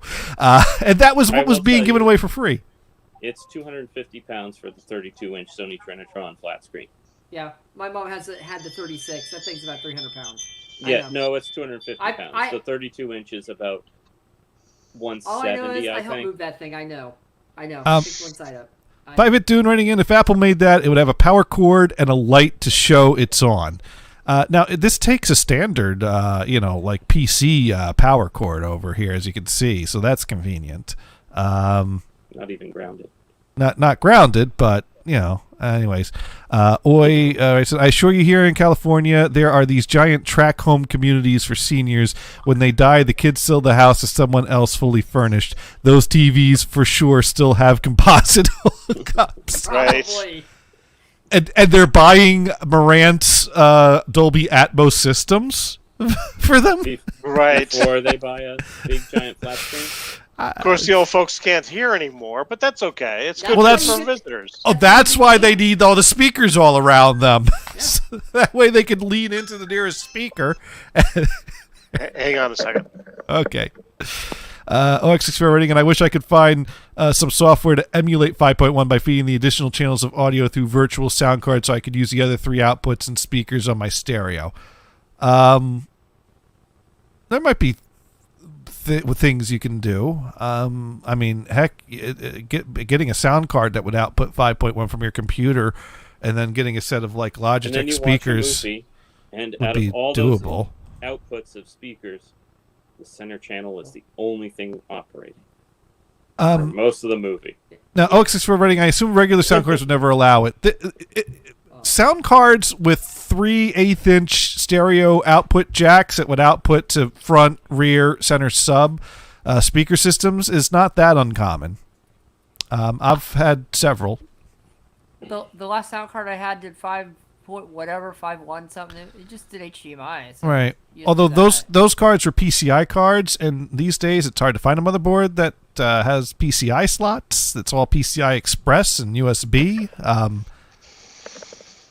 No, you just get a USB interface. You can probably do it from the outside. These people have endless money. Then they have their kids hook up the systems, so they pay geeks.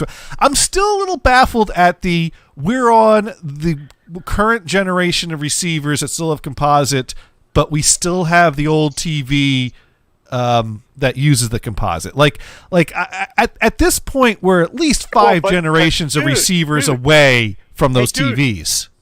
Hey, dude, you like old TVs? Not for this. How do they know? I'm just saying, I would think even if the old folks are buying receivers to hook things up, at this point they would have at least bought a flat screen that does 1080 with HDMI. I would expect that somewhere along the 3 or 4 receivers they would buy to get to this point, there would have been a TV purchase along the way there. I don't know. I'll just say, I get more and more surprised that the composite still hangs on in the receivers, because they certainly don't include them in the TVs anymore. It's just interesting that that's still a holdout. Well, at least it's not S-Video. Oh yeah, they did ditch that. That is gone. Sorry, ditched what? I missed that. S-Video. There is no S-Video to be found anywhere on this thing. I love S-Video. Yeah, S-Video is a great option in the CRT TVs. Era. That's how you got your progressive, right? Yeah. Well, you didn't get progressive on it. You just got. Well, what? It was better than composite. Composite had the red, green, and blue, and the synchronization all on one cord. The S-Video divided the synchronization and the colors. I thought. Then Component separated each individual color. Right. And then there was another high-end component that separated each color. Ooh, I have BNC on my own NCD monitor. The BNC was awesome. Mm-hmm. And then for a little while, there was a 5-plug system. Yeah, that was because it had red, green, and blue, and vertical and horizontal. Mm-hmm. There you go. But the S-Video is cool to have still on a TV, because it's very easy to convert the output of a Commodore 64 and adapt that to a S-Video input on a TV. Gators, what do you do if you have SCART? I think they make adapters to adapt that to HDMI. Okay. SCART to HDMI. I know that some video game systems have SCART connectors on them, and buying the original cables are they're like hen's teeth, and they've, skyrocketed in price due to the hobby. But so people, I do believe, have made SCART to HDMI type of connectors for those game systems, and supposedly if you use them properly, you might not damage your system using them. So I've not given that a try. What I need to do is take my PlayStation and turn it to HDMI. Now the reason I'm interested in my PlayStation is it's the only one I have modded. So I may or may not have stuff I need that's Japan only Blu-ray or games on it that I play on it. Legal, just you have to unlock it with a modded chip. OX64 rating in. I have an old X to G 5.1, but it doesn't work with Windows 7. Oh, that is a problem. A lot of those old PCI cards didn't get 64-bit drivers. Might work with 732-bit though, but why would you want to do that? The Catalina card only had optical, but you couldn't run it on anything else. 5.2 running in. You could use a Slingbox to do 5.1. I think I have video of Vamp doing it with his. Trigger in 3, 2, Vamp. Mr. I can rip an SACD with my computer CD-ROM drive. Yeah, he knows what he's doing. OX64 already get S video is good for converting that old composite video porn that can never be found on the internet. That it is. If I still had that VHS tape and a little green alien with the big nose, I would totally use my S video VCR to capture that. But that's long gone. I didn't tell you about that one? Videos. Well, the problem with my Friday night videos, Oh, I know about the nose porn. The nose porn. It was weird. I wish I could find it. Brian doesn't know about the nose porn, apparently. It's probably on Pornhub. Have you looked? I've looked. I can't find this porn. How about X Hamster? No, I can't find it anywhere. Have you Googled it or Binged it? It was like taking place on the set of a porn studio. So the guy's calling action, and they're shooting a scene of a chick pleasuring herself.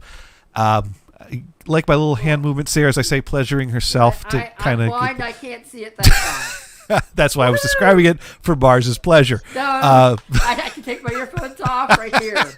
So they're showing the girl getting into, kind of digging in there and getting off on it and the moans and all the things.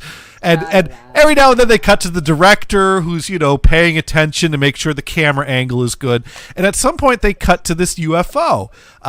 Because apparently this little green man with a suspiciously large-looking nose is picking up the video feed on his UFO screen, and the little green man in the UFO is totally digging watching this chick pleasure herself from the feed that he's got. Because I guess when you shoot porn, it sends signals out to the sky for the UFOs to get.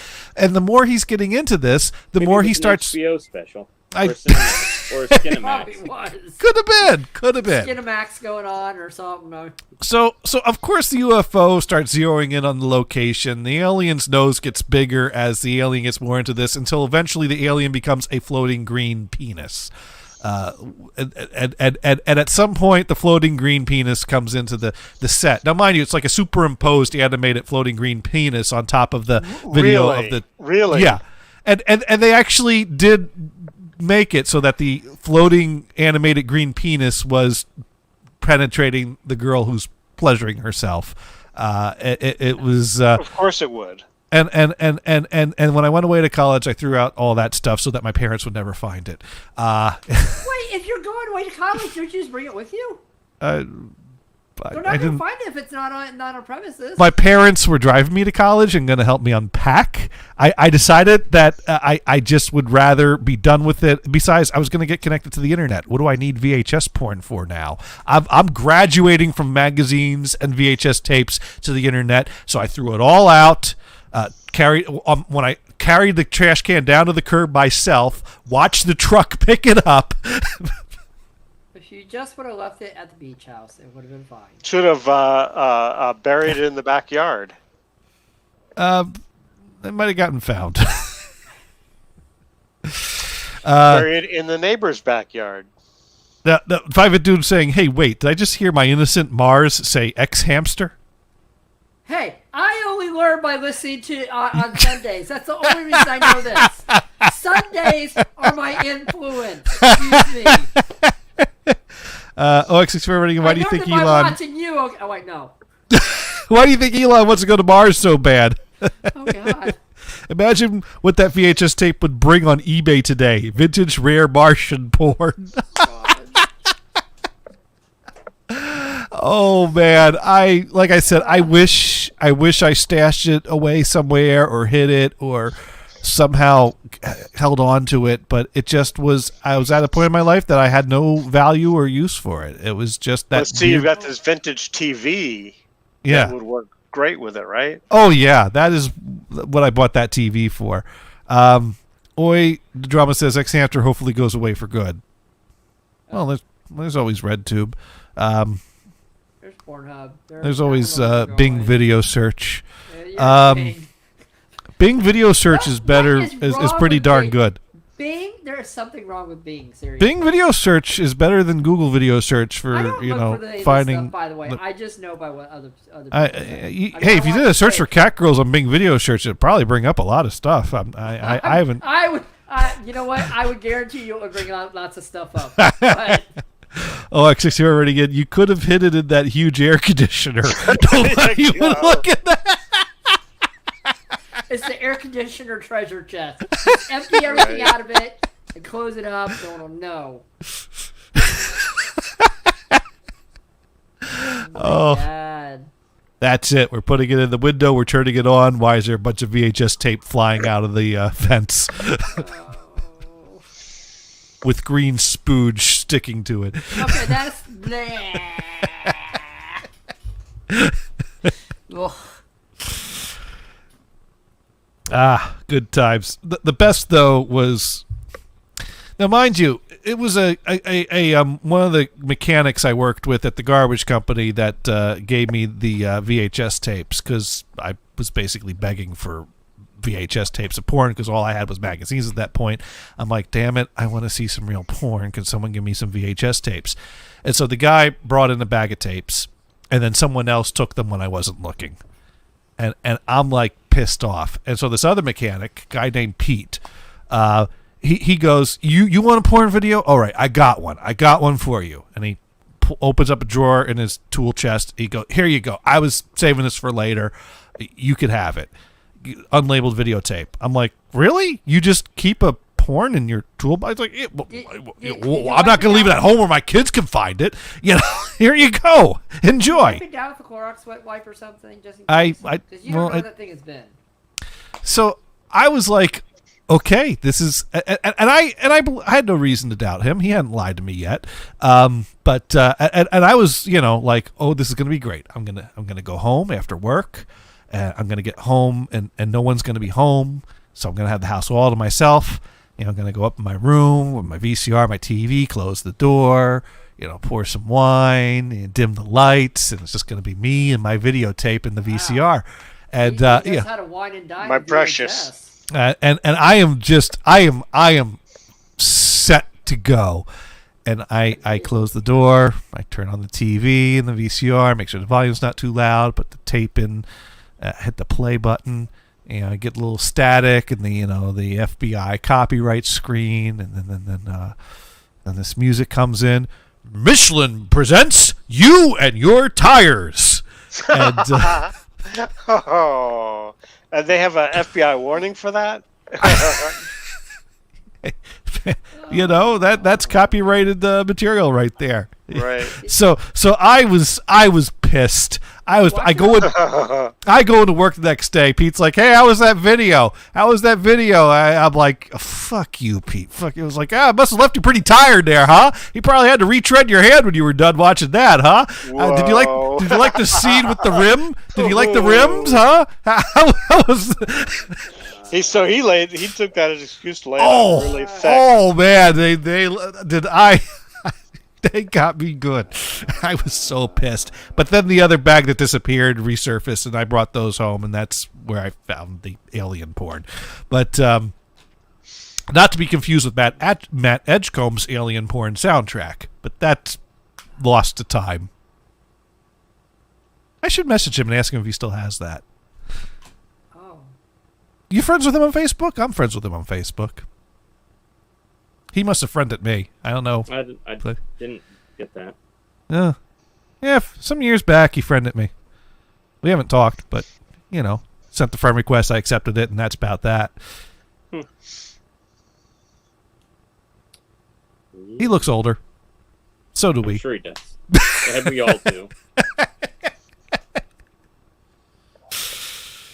Oh, man.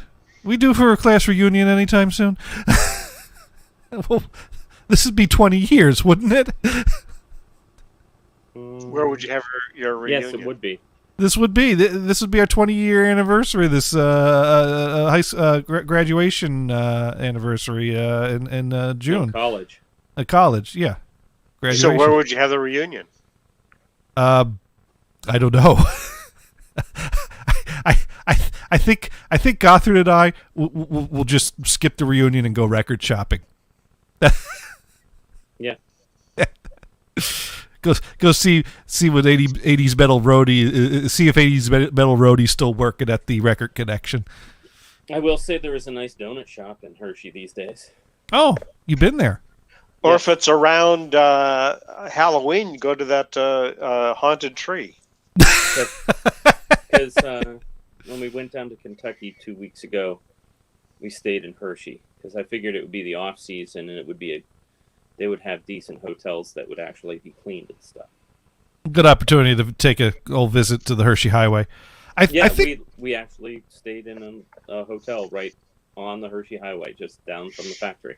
US 422. But they have a donut shop that they make donuts ready, to order. So like your donuts always are hot.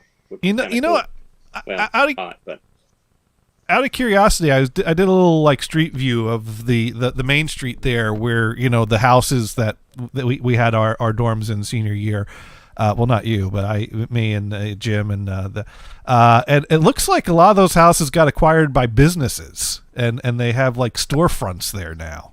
Yeah, it makes sense. So interesting. So someone's running a business out of the room I used to jerk off in every night. But there you go. Who's to say that Hot Dog Phil didn't jerk off in the back of that building? So there is that. He did play with wieners all day. So. Was Hot Dog Frank? Was that they put like it was Hot Dog? I remember they put the Hot Dog Frank statue up. I don't know who the guy was, but I remember they gave. He was there before us, right? And apparently he donated something to the school or something. But Hot that dogs. Really thin house that was like maybe 8 feet wide or something. The one that Jeff was in. Yes, that one was actually where his stand used to be, and then he built that as like a hot dog takeout. And then it just got turned into a actual build, like a place to live. It was a weird. It was a very narrow house, about as narrow as a house could be. That the front half was a living room, the back half was a kitchen, and then the upstairs I think was split into 2 bedrooms. So it worked fine for 3 guys to crash in as a dorm area, which was nice because. The 3 of them had their own little living room kitchen thing, whereas the house I was in was more just split into bedrooms with this one shared room that we would sit and clean records at. But and there was a kitchen down there too, but it wasn't convenient.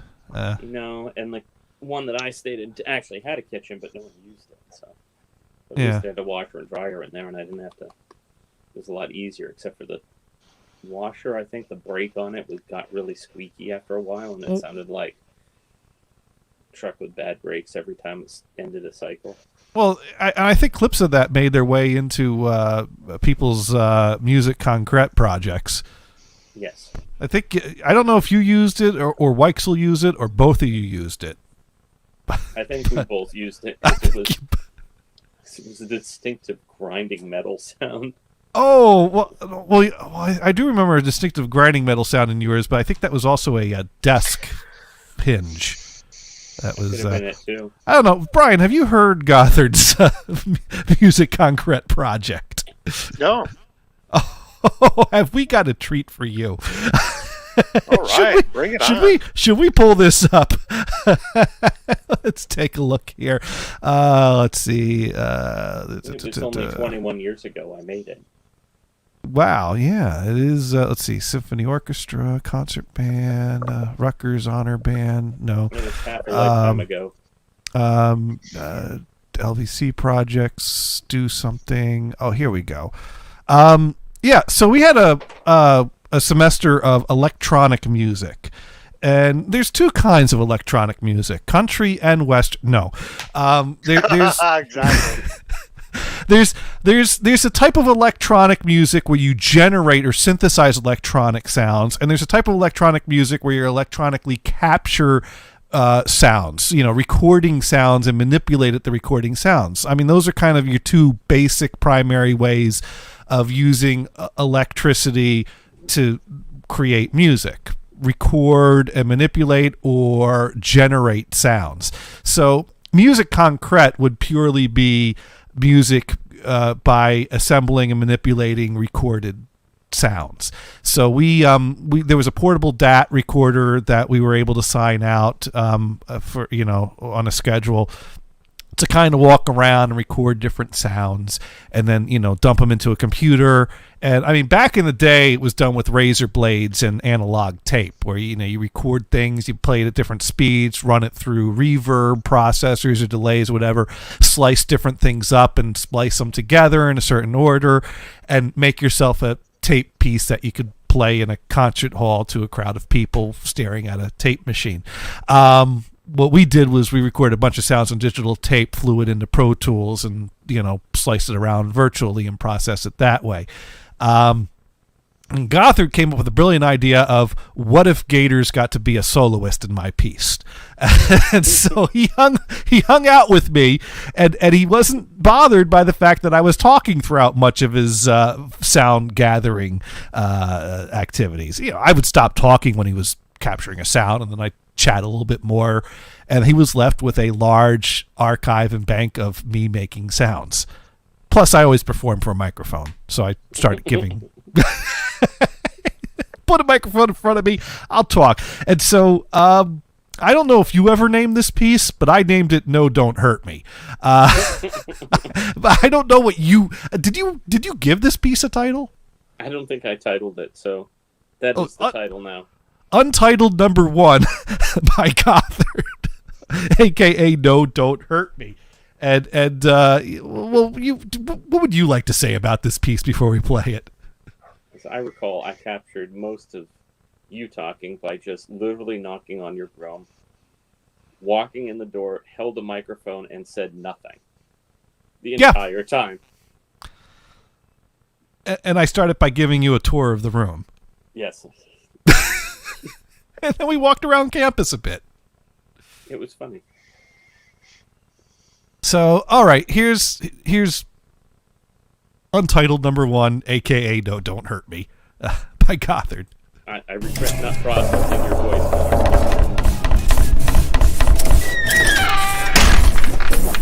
Hello? What this? Oh, here, eat tracks. What this? Oh, here. What this? Oh, here, ETS. You're scaring me now. No, don't hurt me. Here. Yes, I am starting to fear for my life right now. What this? Oh, here. Quadraphonic vinyl. No, don't hurt me. Come in.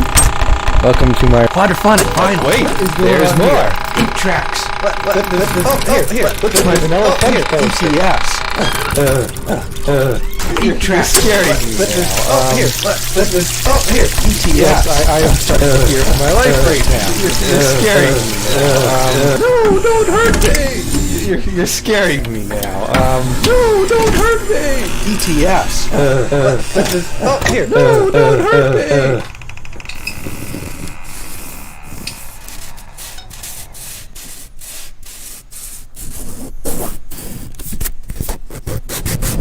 Quadraphonic vinyl.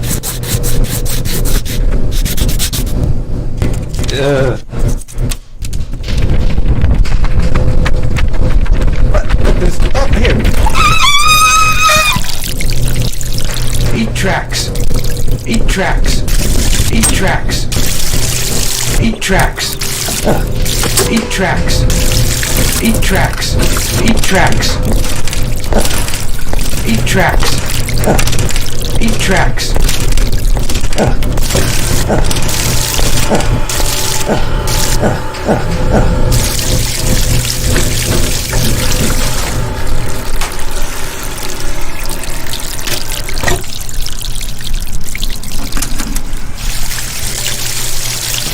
What? Come in? ETS. What is going on here? What this? Oh, here, look at my vanilla fudge poster. What?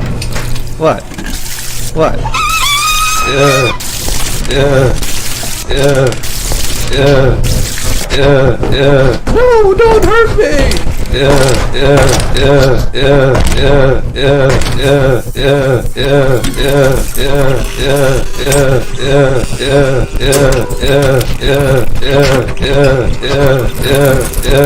Wait, there's more. 8 tracks. What this? Oh, here. What this? Oh, here. ETS. You're scaring me now. What this? Oh, here. Yes, I am starting to fear for my life right now.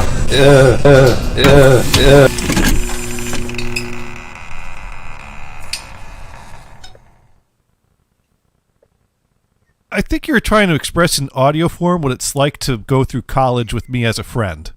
And what's the total runtime on that? Too long. I think it's 3 to 4 minutes. 3 minutes exactly. I think that was the minimum length it had to be. Yeah. 5-Hit Dune asking, DTS? Well, that was the shit. back then. I had the 5.1 surround system with DTS audio. So I was when he came in with the microphone in front of my face, I did the only thing. You mean you could have sent that in surround? I could have if surround. If StreamYard supported it or Twitch or no. whoever? Well, he did it in stereo. But I was showing him my DTS audio system when he put a microphone in my face. So I was like, look, 8 tracks, DTS. Look at my Vanilla Fudge poster. This is, parts where I was showing him around the room. When someone walks into your room and puts a microphone in your face, they want you to talk. So what do? I had no choice, really. Right. Meanwhile... And you talk about looking at things, but there's no video component to it. Well, it was an audio piece. It spoke for itself. I think you could picture it. OX64 Ready, and could you even imagine if it was in 5.1 OMG?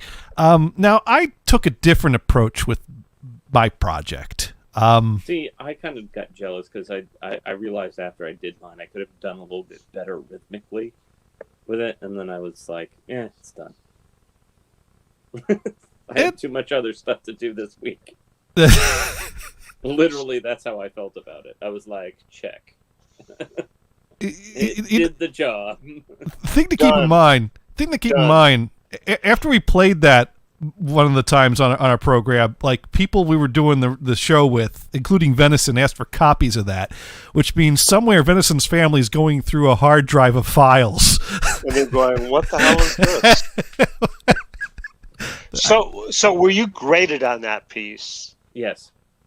And what was the grade? Remember. Doesn't remember. How convenient. No, it was between a C and an A. I know that.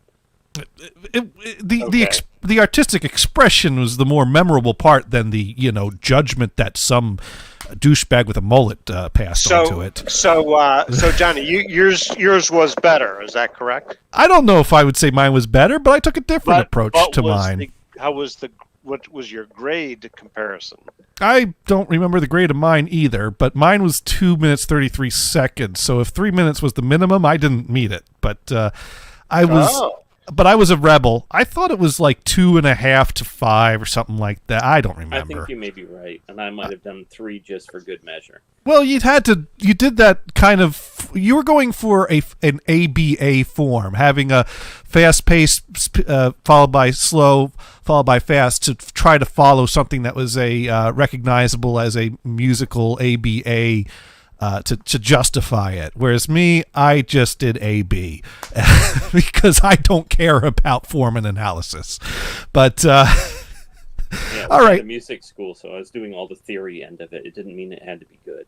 Yeah. So, but me, I just went purely for what I was feeling in artistic expression, and I had something to make sounds about. So I spent a lot of time banging on pianos in practice rooms, and then I put this together.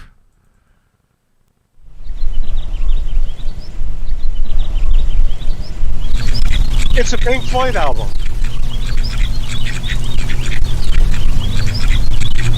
An early Pink Floyd album.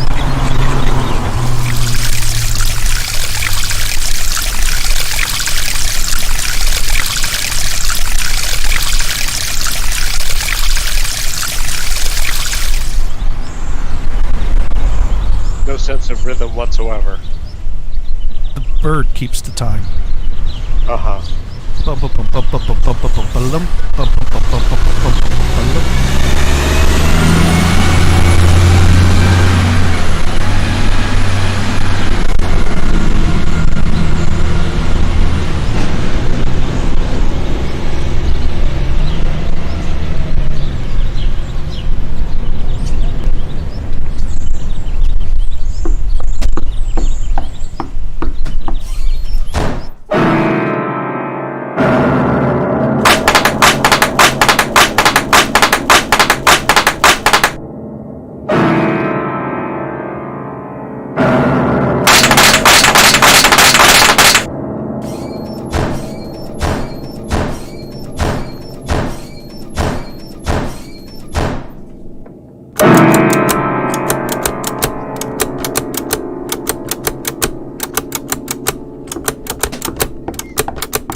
And that was that.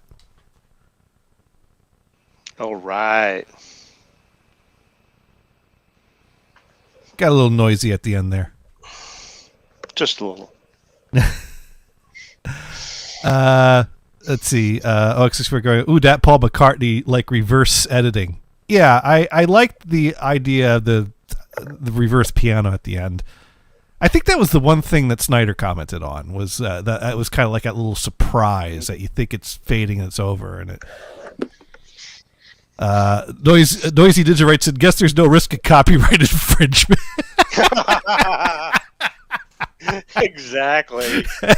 Nope. I should have said that, because I was definitely thinking that. Yeah.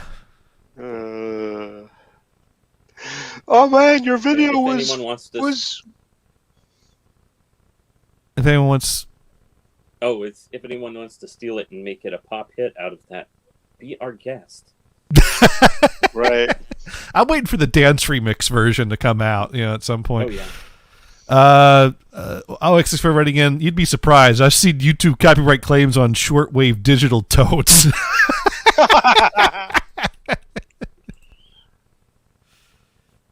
We left Mars, right? Mars left us, but that's okay. That's okay. Mars has heard this already. I mean, and he wasn't actually watching us. He was just on audio, correct? Right. So he's probably still listening. Yes.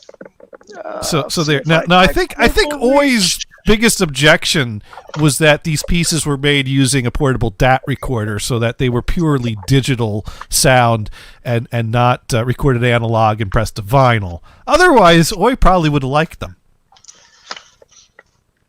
So I have this box. Oops.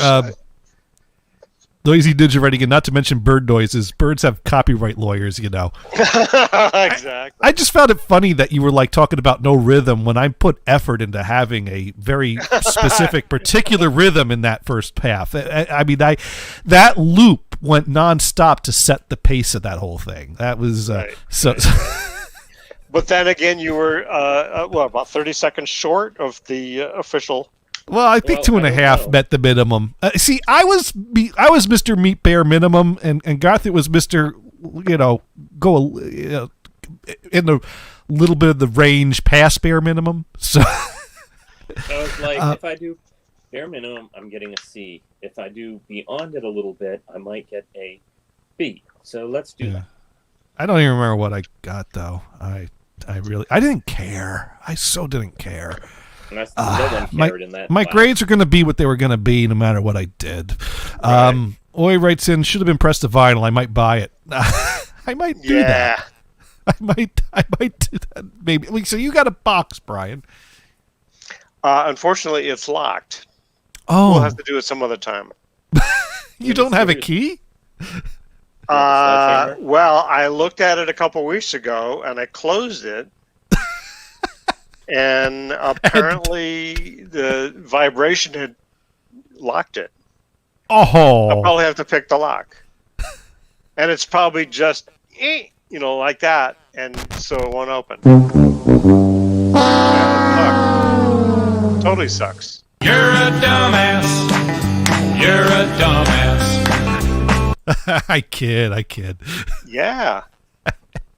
Although to be honest, I didn't realize there was a lock and or key for it. Yeah. OX6 are writing in, the vibration from Johnny's audio clip did it. That's it. And apparently so it's Gothard. your fault. apparently the Gothard track has for video cards for Play sale. the track for yourself, man. And oi, LOLs at Brian's face. Yep. Oh man. So Brian, you did some music in college, right? I'm gonna say not at all. No. Oh, I did have a music history class, but you didn't have to do any performance or anything like that. And I wasn't really playing an instrument back then. I didn't play at all in college. Yeah. You know, I would play Gothard's rap song, but it would only be fair to play it if I played my rap song too. And unfortunately, the CDR got damaged for my rap song. So so that's lost to time unless I dig out a working DAT player and find a DAT tape. Actually, I think it might still be on the DA88 tape that's kicking around somewhere. But Are I we do starting to look for a place to raid? I mean, we're still a few minutes away. Well, we could start looking. Throw a little something in the background here, and see what we can find to raid. My way shitty rap thing. My name is Orton. Yeah, That's real dumb. that's enough of that. You had a better backing track than I did, though. With find me inside bang like 8 tracks. You know, you listen to them all day. Okay, that's enough of that. Oh, X64 running it. Dang. I decided to do a mockery of hip hop at the time. Oh yeah, no, it was yeah, it was a mockery. It was something. And then we also have. Now that one we might get copyright striked on because that uses lots of samples from. Let's see. Well, it uses samples from. Well, it does samples from The Locust, and Dillinger Escape Plan, and King Crimson, I think.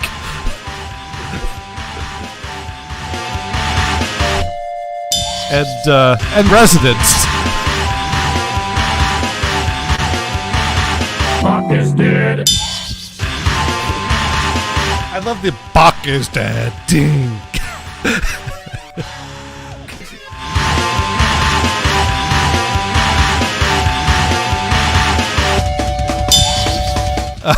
You get the idea. That was funny. That was your best. Heavy metal. That was Gothard was getting really into grindcore for a period of time. College will do that to you. Noise. By the way, some of that I have on vinyl. So, Noisy. so just Yes, you for do. some of our listeners out there, if you want to hear it on vinyl, I have some of those things. He has grindcore on vinyl. There was it Dillinger Escape Plan or Locust that had some weird vinyl that you had to play different speeds on different sides, and like one of the songs you had to start from the middle to the out, and then the other song from the out to the middle. That was Dillinger Escape Plan. That was Dillinger Escape Plan. Oi loves the Locust, and they were also, was it the Locust that was on an episode of Jerry Springer? Oh yeah.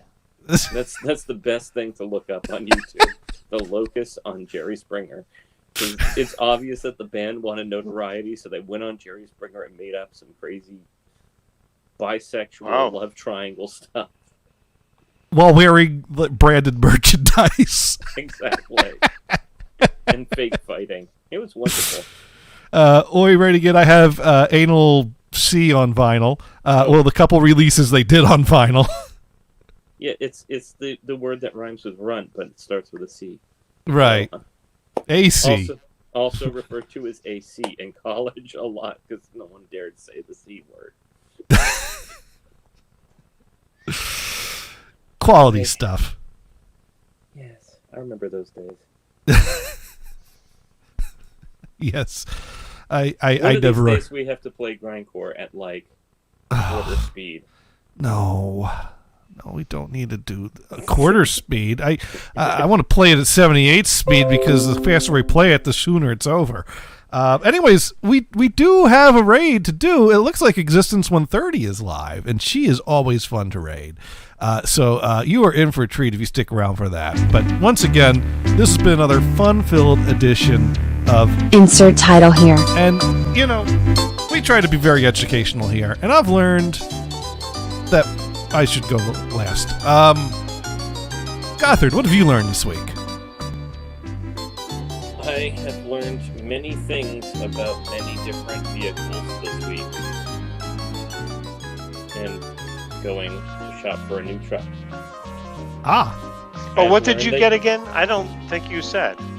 I didn't get it, but Mike got a Ram Limited. Pickup truck? Yes. So it has air suspension that raises and lowers the truck. So unlimited. So it must be huge because you can put in 10-ton boulders in the back. It's limited, not unlimited. Oh, limited. As in limited edition. Ah. Right. So it's shiny. So is it the size of a like an F-250, a 150? It's an F-150, and it has reclining back seats that are also heated and air conditioned. Wow! Along with the front seats. Along nice. With So multi-climate it's control. Deluxe. Oh no, you Giant-ass- said unlimited.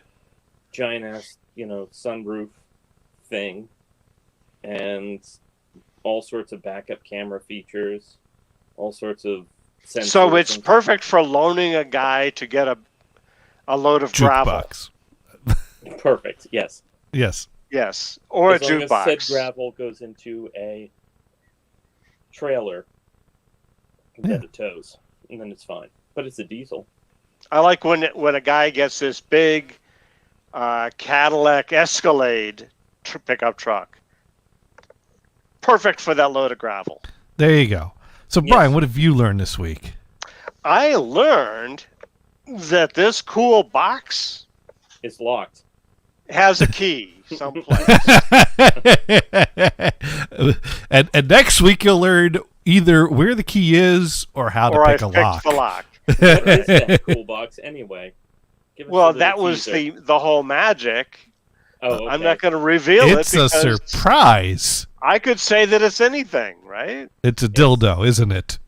Oh, I know what it is. Show the probably size of it again. not. Show the size of it again. Okay, so it's about. It's about 8 inches long, and from the end, it's about 5 inches square. Yeah.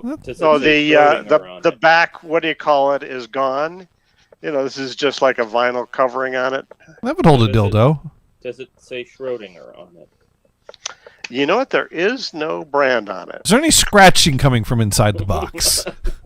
No, it is loose in there, so you have to be careful. It is a delicate instrument. I'll just give you that. Okay, all right, delicate. You could call it electronic. You could call it mechanical. It's a set of golf clubs. And it's very tiny. And it's something that Mars would go, wow, that's really cool. I guarantee it. Oh, all right. This is something to look forward to. So if he is listening, he'll be really excited to come on next week. This is kind of like the hook for next week. And OX64's guess is it's an old cardioid mic. Mm-hmm. And I've learned that Oi and Gothard could probably spend some time listening to some good old grindcore tunes together with me in another room. Aha. And I learned that Brian did not have as much fun with audio as we did in college, but that's okay. That's okay. There was a guy in my music class that was a jazz band, was in a jazz band, and in one of our sessions, he brought the band in and played for the class, which was cool. A little jazz band thing going on there. A little something like that. Something like that. Now, what is this? this is one of Gothard's recording projects. That was who was that guy's name on the sax? I can't even remember at this point. Ben? Was it? Yeah. Oh, yeah. And Christopher Coles on the drums. Right. Yeah. Who hated being called Christopher. Which I think the artwork was printed up to say Christopher Coles out of spite. If I recall correctly.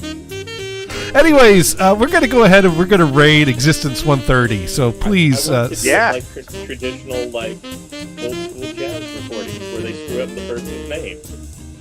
Exactly. Right. All right. A cool thing that I heard on XM radio. Yeah. So Led Zeppelin went to tour in the Netherlands, I think it was. Okay. And the Zeppelin family had a problem with them using that name. They wanted to sue them, so Led Zeppelin toured as the Knobs. The Knobs. Which in Britain is kind of a...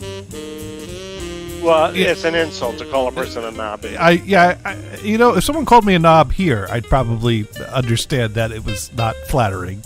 But I give... Yeah. Well, we don't use it as much, but in the UK, it's the big one. The topic of today's show was Electrically Possessed because new Stereolab album of Old Material came out. Yay, you should buy it. I totally would have reviewed it. On we'll review it next week. Yeah. It's great. It is. Great stuff. All right, thank you, everyone. Right, cool. And stick around and say hi to Existence 130 because here we go. She rocks.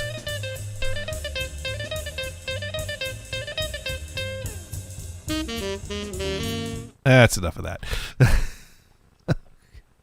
All right, so we'll see you. Yep. Let's see what Existence is doing.